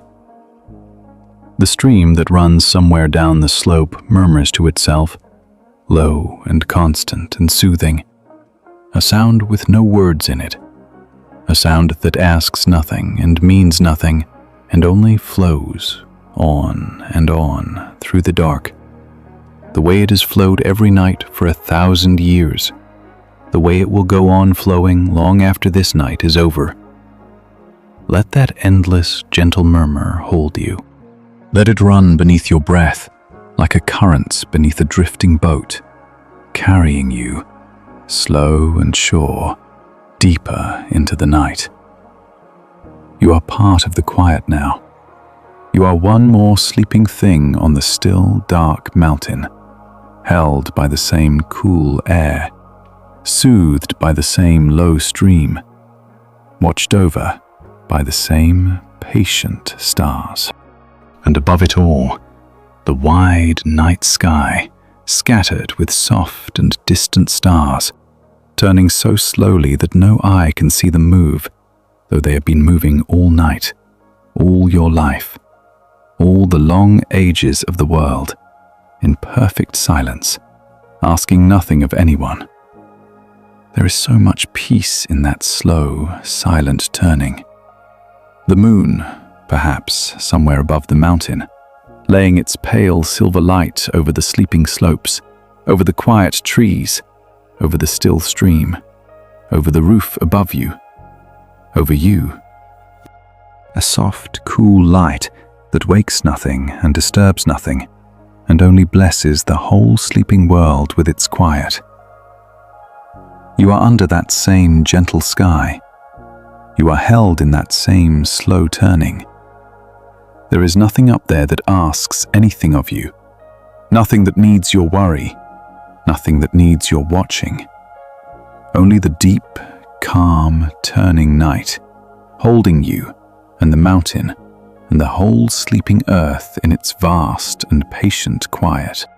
How heavy you have become, how warm, how still. The day is so far away now that you can hardly remember it.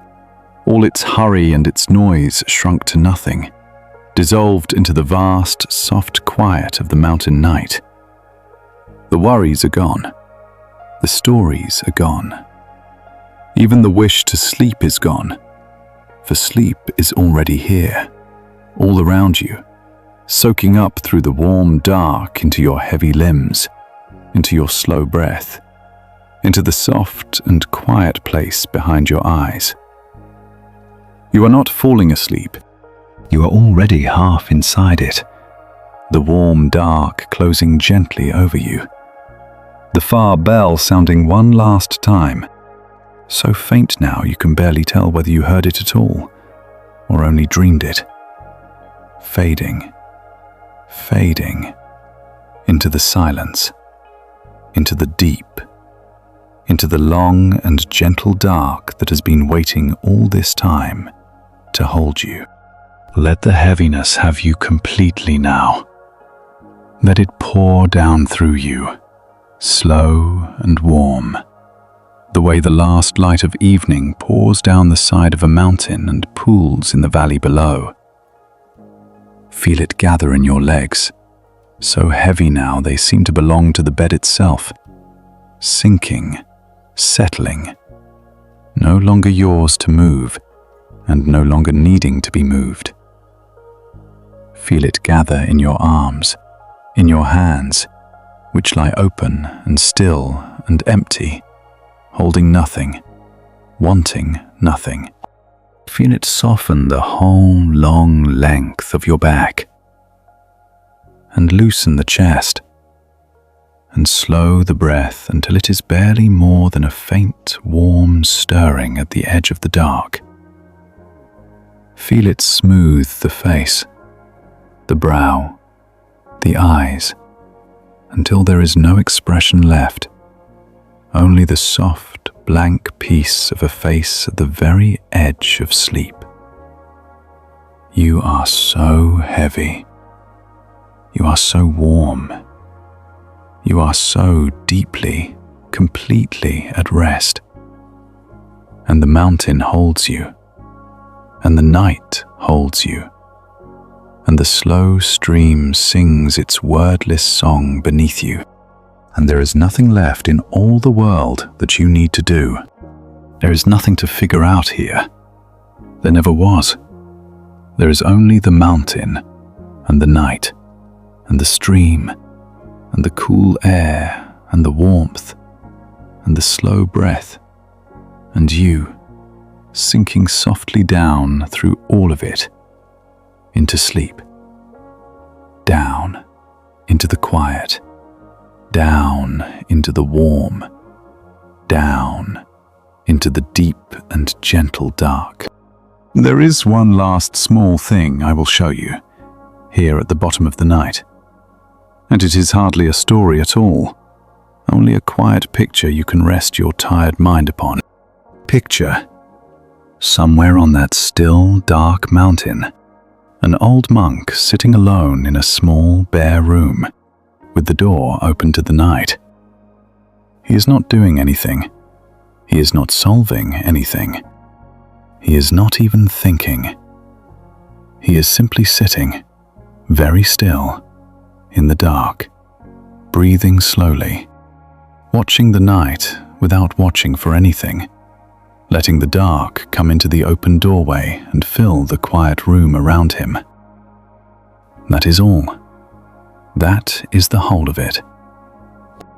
He has spent his long life learning to do this one simple thing: to sit and breathe and be, with nothing to figure out. He is not waiting for anything. That is the secret of his stillness. He is not waiting for sleep, not waiting for morning, not waiting for an answer, not waiting for the worry to resolve. He has let go of waiting altogether. He is simply here, in the dark, breathing, at peace. The way the mountain is at peace, the way the night is at peace, the way the still stream is at peace even as it flows. There is nowhere he would rather be. He reaches for nothing at all. There is only this breath, and then this one, and the soft dark filling the room, and the deep quiet of a mind that has finally, after a whole life, stopped trying to figure anything out. The cool night air drifts in through the open doorway and moves softly through the dark room, and he feels it on his face and does not move. Somewhere outside, a leaf lets go of a branch and falls, and lands without a sound, and he does not turn to look. The far stream murmurs. The stars turn slowly overhead. A single moth, perhaps, circles once near the doorway and drifts away again into the dark. And through all of it, the old monk sits, unmoving, breathing slow, a small, still point of peace in the middle of the great, quiet night. Needing nothing, holding nothing, doing nothing at all but being here, and breathing, and letting the dark be dark, and letting the night be night, and letting himself be exactly as he is, which is at rest. There is such deep ease in him. There is no strain anywhere in his body, no worry anywhere in his mind, only the slow breath and the soft dark and and the long, unhurried peace of a being who wants for nothing. You can be like the old monk now. You do not have to learn anything. You needn't do what he did for all those years. You are already there, already sitting in the still, dark room of this moment, already breathing slowly, already at the place he spent his life trying to reach. You have only to stop reaching, the way he stopped, and simply be here, in the quiet, with nothing to solve, and nowhere to go, and nothing to wait for. Not even sleep. Just this breath. Just this dark. Just this deep and simple peace. And it costs you nothing. This is the gentlest thing of all to understand, here at the bottom of the night. The peace the old monk found is not far away, not hidden, not difficult, not something you must struggle toward. It is the easiest thing there is, because it is what is already here the moment you stop making anything else. You do not have to climb the mountain to find it. You do not have to sit for years in a bare, dark room. You have only to lie exactly where you are and breathe exactly as you are breathing, and let the reaching fall quiet. And there it is. The same peace, the same stillness, the same soft dark waiting in you as it has been waiting all along, beneath every busy day and every sleepless night of your life. Let your mind grow as still as the old monk in his room. Let it stop reaching toward tomorrow and stop circling back to today. Let it simply rest, here, in the open quiet, watching the soft dark without watching for anything, the way he watches the night. There is nothing it needs to catch, nothing it needs to hold, nothing it needs to solve. It can simply be, and breathe, and rest, as still and as peaceful as the old monk, as still as the mountain, as still as the deep, dark room with its door open to the night. And in that stillness, there is such peace. Not the peace that comes from solving everything, for nothing has been solved, and nothing needs to be. The deeper peace, the older peace that was always underneath. The peace that does not depend on anything being figured out. The peace that is simply what is left when the reaching finally stops. You are resting in that peace now. It asks nothing of you. It is not something you have to make or earn or hold. It is only what remains when you stop disturbing it. The still water that was always there beneath the waves. The quiet that was always there beneath the noise. And so the breath grows slower still and softer, each one barely stirring the deep calm in which you rest. In, so gently you can hardly feel it. Out, slower, longer, carrying you down. The pause between them grows long and peaceful and full of quiet, a small, still doorway into sleep. And with each breath you drift a little further through it, a little deeper into the warm dark, a little closer to the place where even the breath is forgotten, and there is only sleep. You are nearly there now.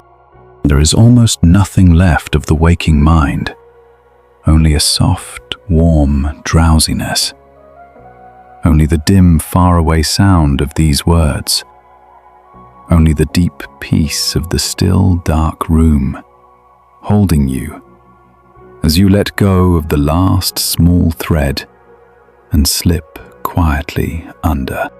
Rest there. Breathe slowly. Be as still as the old monk in his dark room with the door open to the night.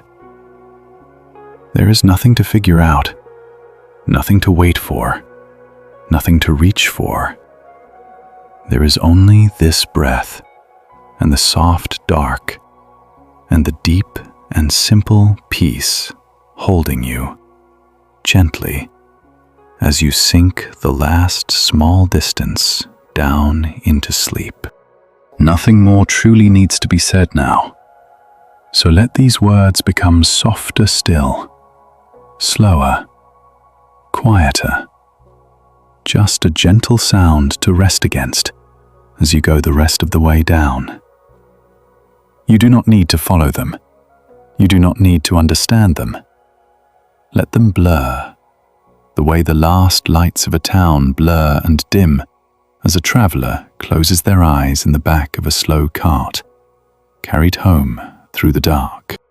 Let the breath be the only thing you notice, if you notice anything at all. The slow breath in, cool and soft. The slow breath out, warm and long, sinking you a little deeper. And then the quiet pause, where there is nothing, only stillness, only the warm dark. And then the next breath, arriving on its own, asking nothing of you. You are not breathing, you are being breathed, gently, by the same quiet life that breathes the tide in and out against the shore, that moves the slow stream down the mountain, that turns the whole dark world toward morning. You can rest inside that breathing and let it carry you, the way a small leaf rests on the slow swell of a calm sea and is carried, rising and falling, with nothing to do but be carried. Let the warmth hold you. Feel it everywhere the blanket touches you, soft and close and kind, a gentle heaviness laid over your whole tired body, like the dark laid over the whole tired world. Let it sink into you. Let it loosen everything it touches. The legs, heavy and warm, sinking into the bed. The arms, heavy and warm, lying still. The hands, open and empty and at peace.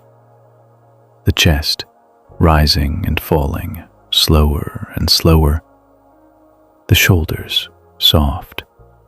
The neck, soft. The face, soft and smooth and untroubled, with nothing left in it but the deep calm of a body that is nearly asleep. You are so heavy now. You are so warm. You are so quiet.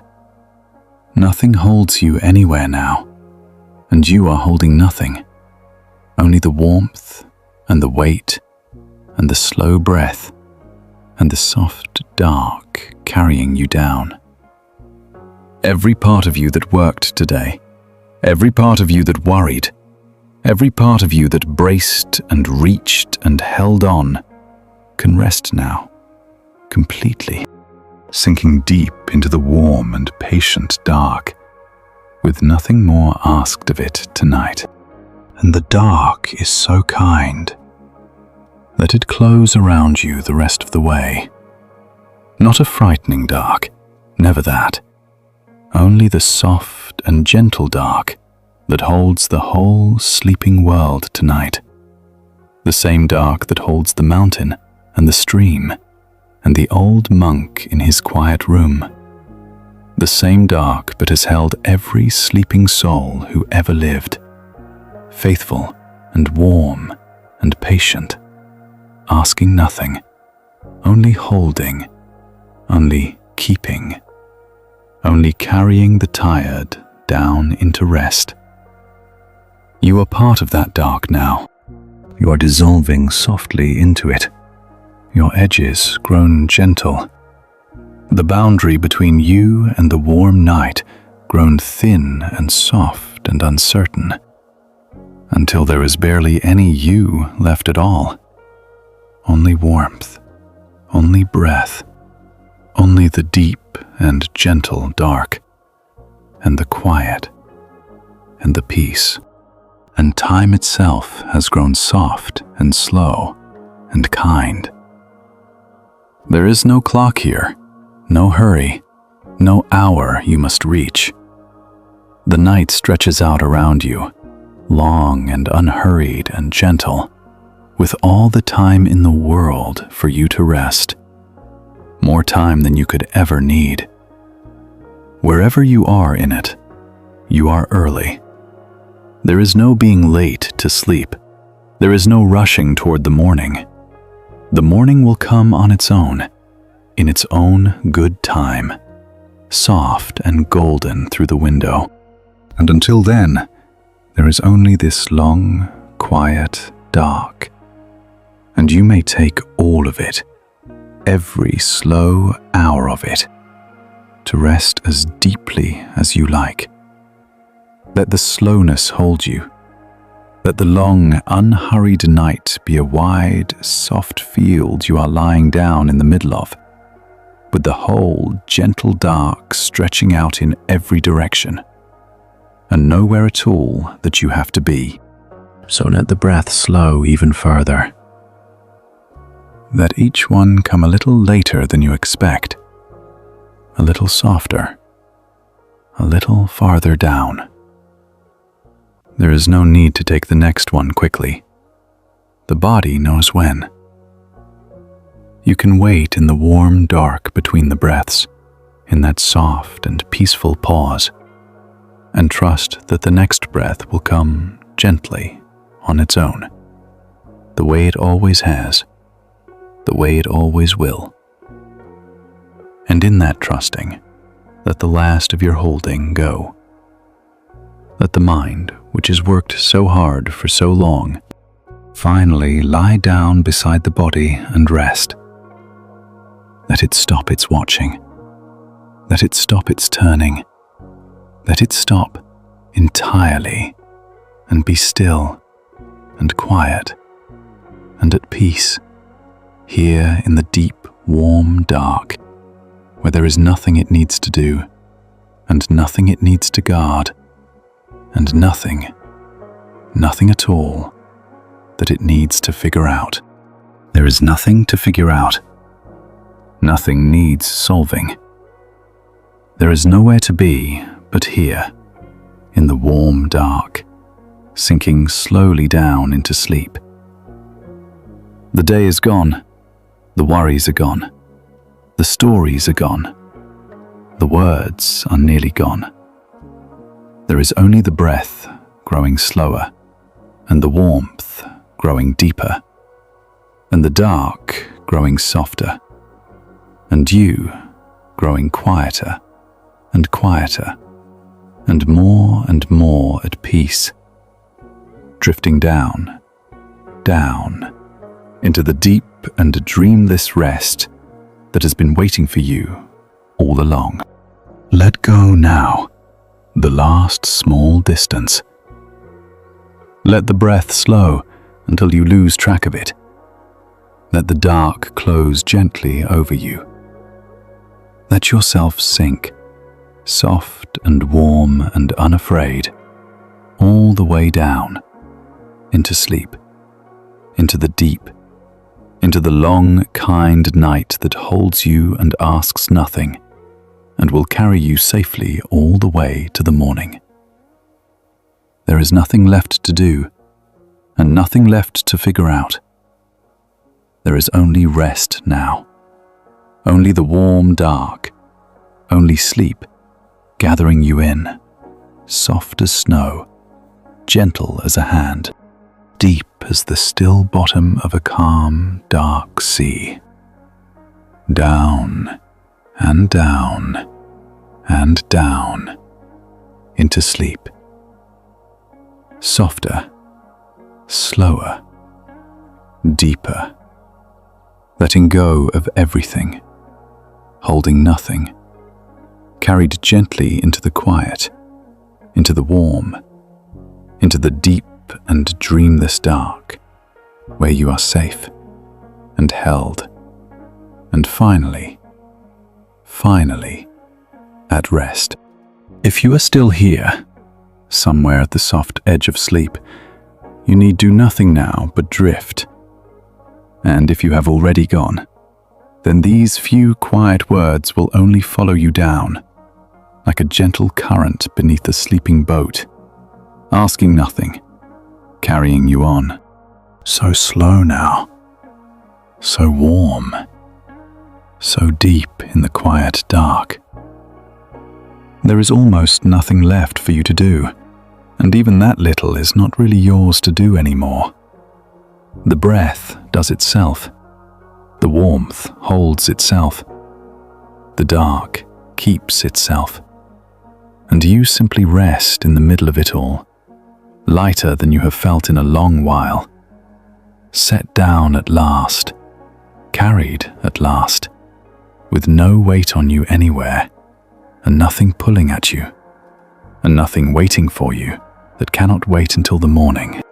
Let the mind drift wherever it likes now, soft and aimless, the way a small cloud drifts across a dark sky with no place it must reach. If a thought comes, it comes from far away and passes just as far, dim and slow, half a dream already. And you do not have to do anything with it at all. You do not have to answer it. You do not have to follow it. You do not have to solve it, or hold it, or push it away. Let it drift through and out, and be gone, the way a soft sound drifts through a quiet room and fades.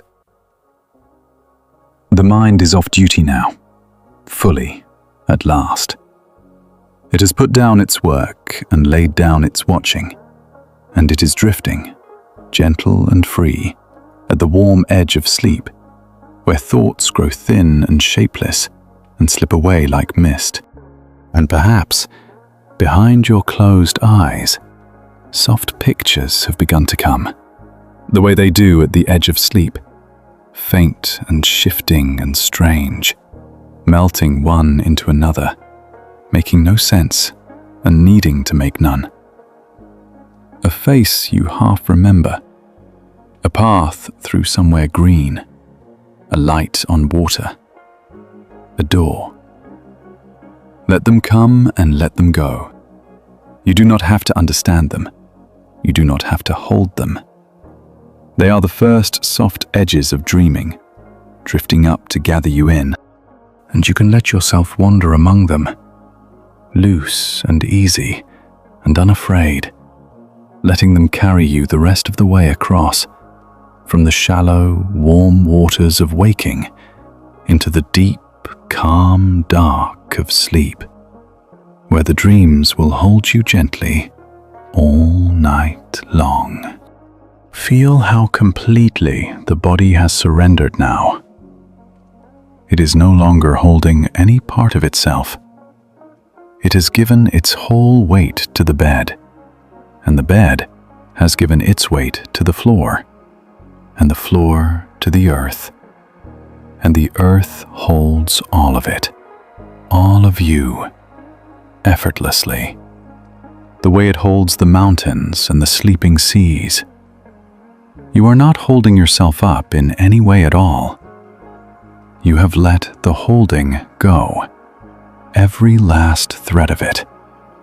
And there is such deep relief in that, such deep and simple peace, to be a body that is finally, fully at rest, carried by the patient earth, wrapped in the warm dark, breathing slow, asking nothing, needing nothing, doing nothing, only resting, only drifting, only sinking softly down. There is nothing to figure out. Say it softly to yourself. If there is enough of you left to say anything, and then that even those words dissolve. Nothing to figure out tonight, nothing to solve, nothing to decide, nothing to fix, nothing to carry, nothing to hold, nothing to watch over, nothing anywhere that meets you now. Only sleep, rising up to meet you, warm and dark and kind, and you sinking down to meet it, soft and slow and willing. The two of you drawing closer with every faint and fading breath, until there is no space left between you at all, and you slip across, gently, without a sound, into the deep.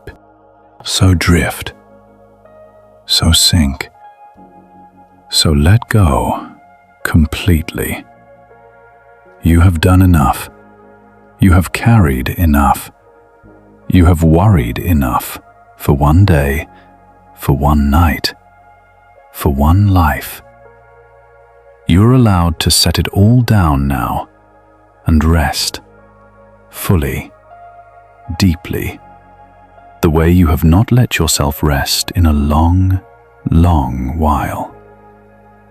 No part of you needs to stay awake to guard anything. No part of you needs to keep one eye open. The night has the watch now. The night has everything.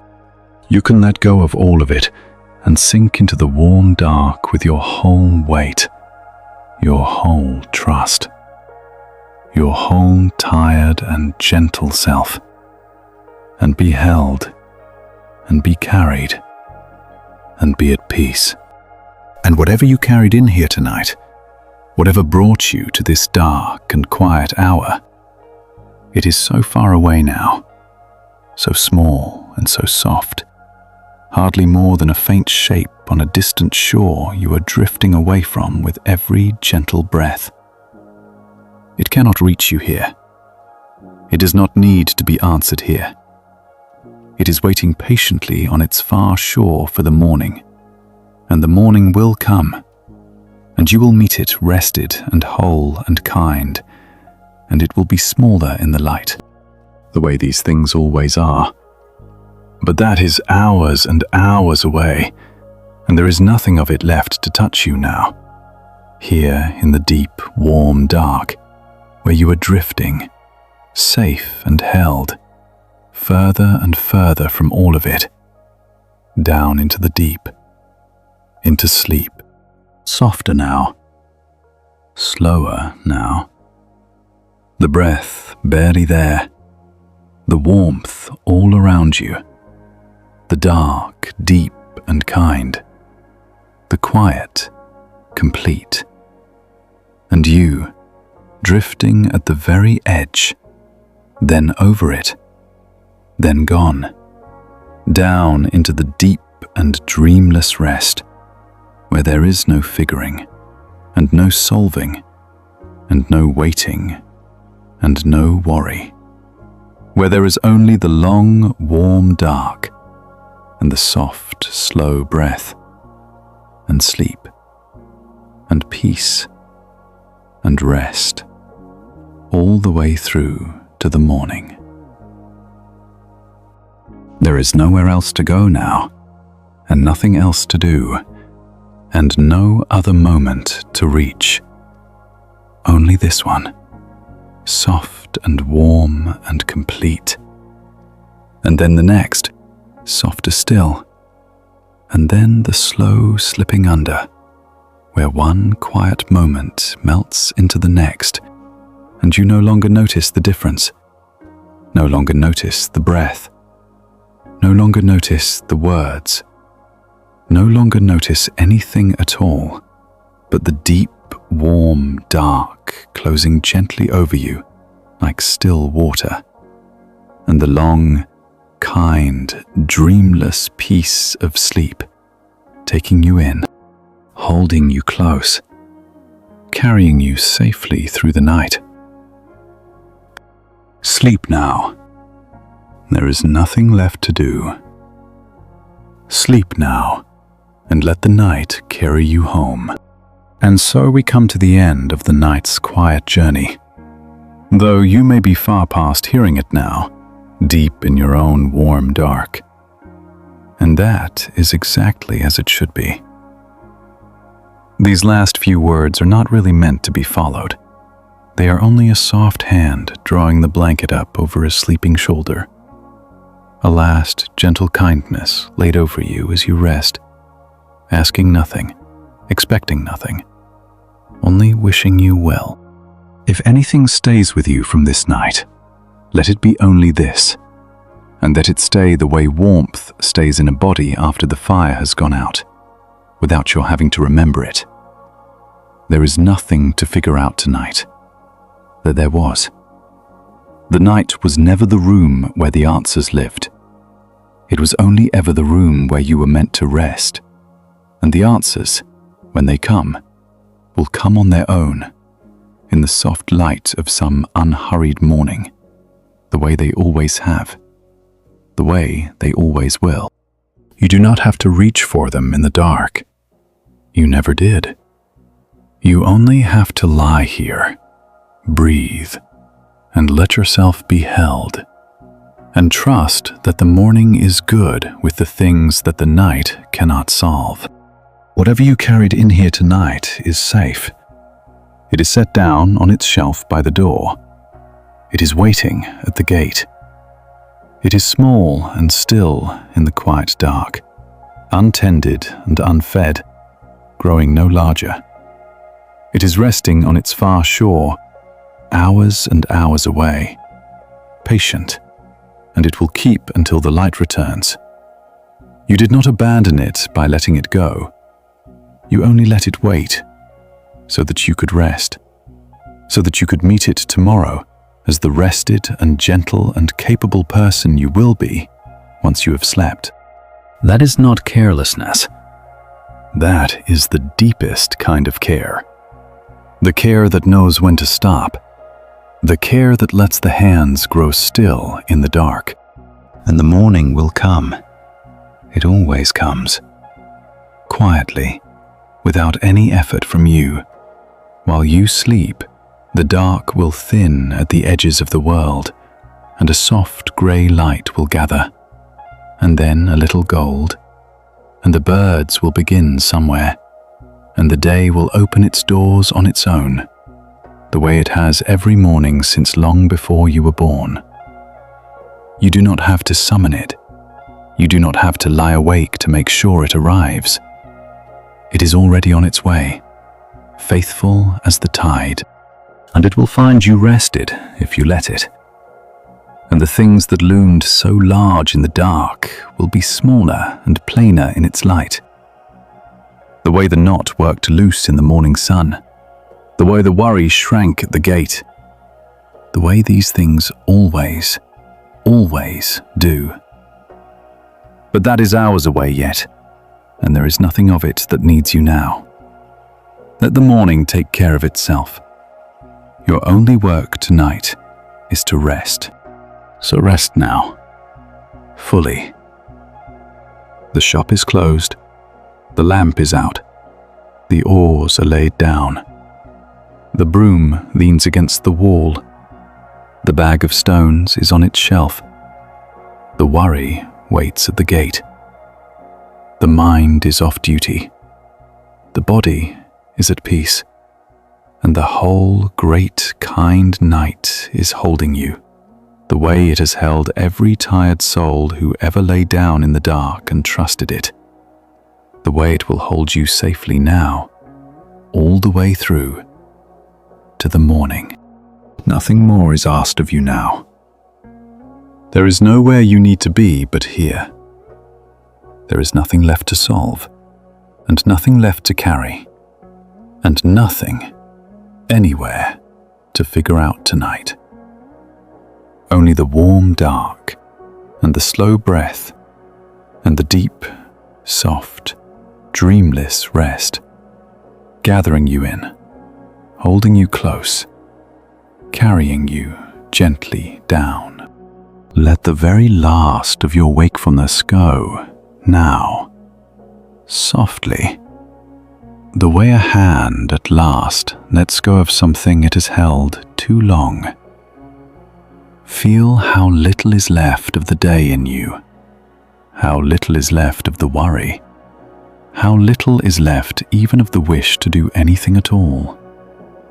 There is only a warm, drowsy, peaceful heaviness, and the slow, faint rhythm of the breath, growing fainter, and the deep, dark closing the rest of the way, gentle as a blanket drawn up, soft as snow falling on snow. You are almost gone now, almost all the way down, and there is nothing to fear in the going, only rest, only peace, only the long, kind dark that has been waiting patiently all night to take you in and hold you until the light. So let yourself be taken, let yourself be held, let yourself sink the last soft inch into sleep, with the breath slowing and the warmth deepening and the quiet complete and the gentle understanding settling over everything like the last of the falling snow, that there is nothing to figure out tonight, and nothing to solve, and nothing to carry, and nowhere to be but here, safe and warm and held, and finally, at rest. Sleep well, rest deeply. Let the night carry you home, and may you wake in the soft light of the morning, gentle and rested and whole, to a world that held itself together perfectly while you slept, and a day that is good with the things the night could not solve. But all of that is far away, and there is no need to think of it now. For now, there is only sleep and peace, and the warm and gentle dark. And if some other night finds you here again, lying awake with a restless mind and a heart full of things that will not be solved, you will know the way by now. You will know that the night is not the room for figuring, and that the hands grow gentle once they stop pulling, and that the morning is good with knots, and that there is always a shelf by the door, and always a gate where the worry can wait, and always the same kind dark, ready to hold you. You will know that you are allowed to set it all down, and rest, and trust the night to carry you. But that is for other nights. This night is nearly over for you, and there is nothing left in it now but rest. Good night. There is nothing to figure out tonight. Sleep now and rest.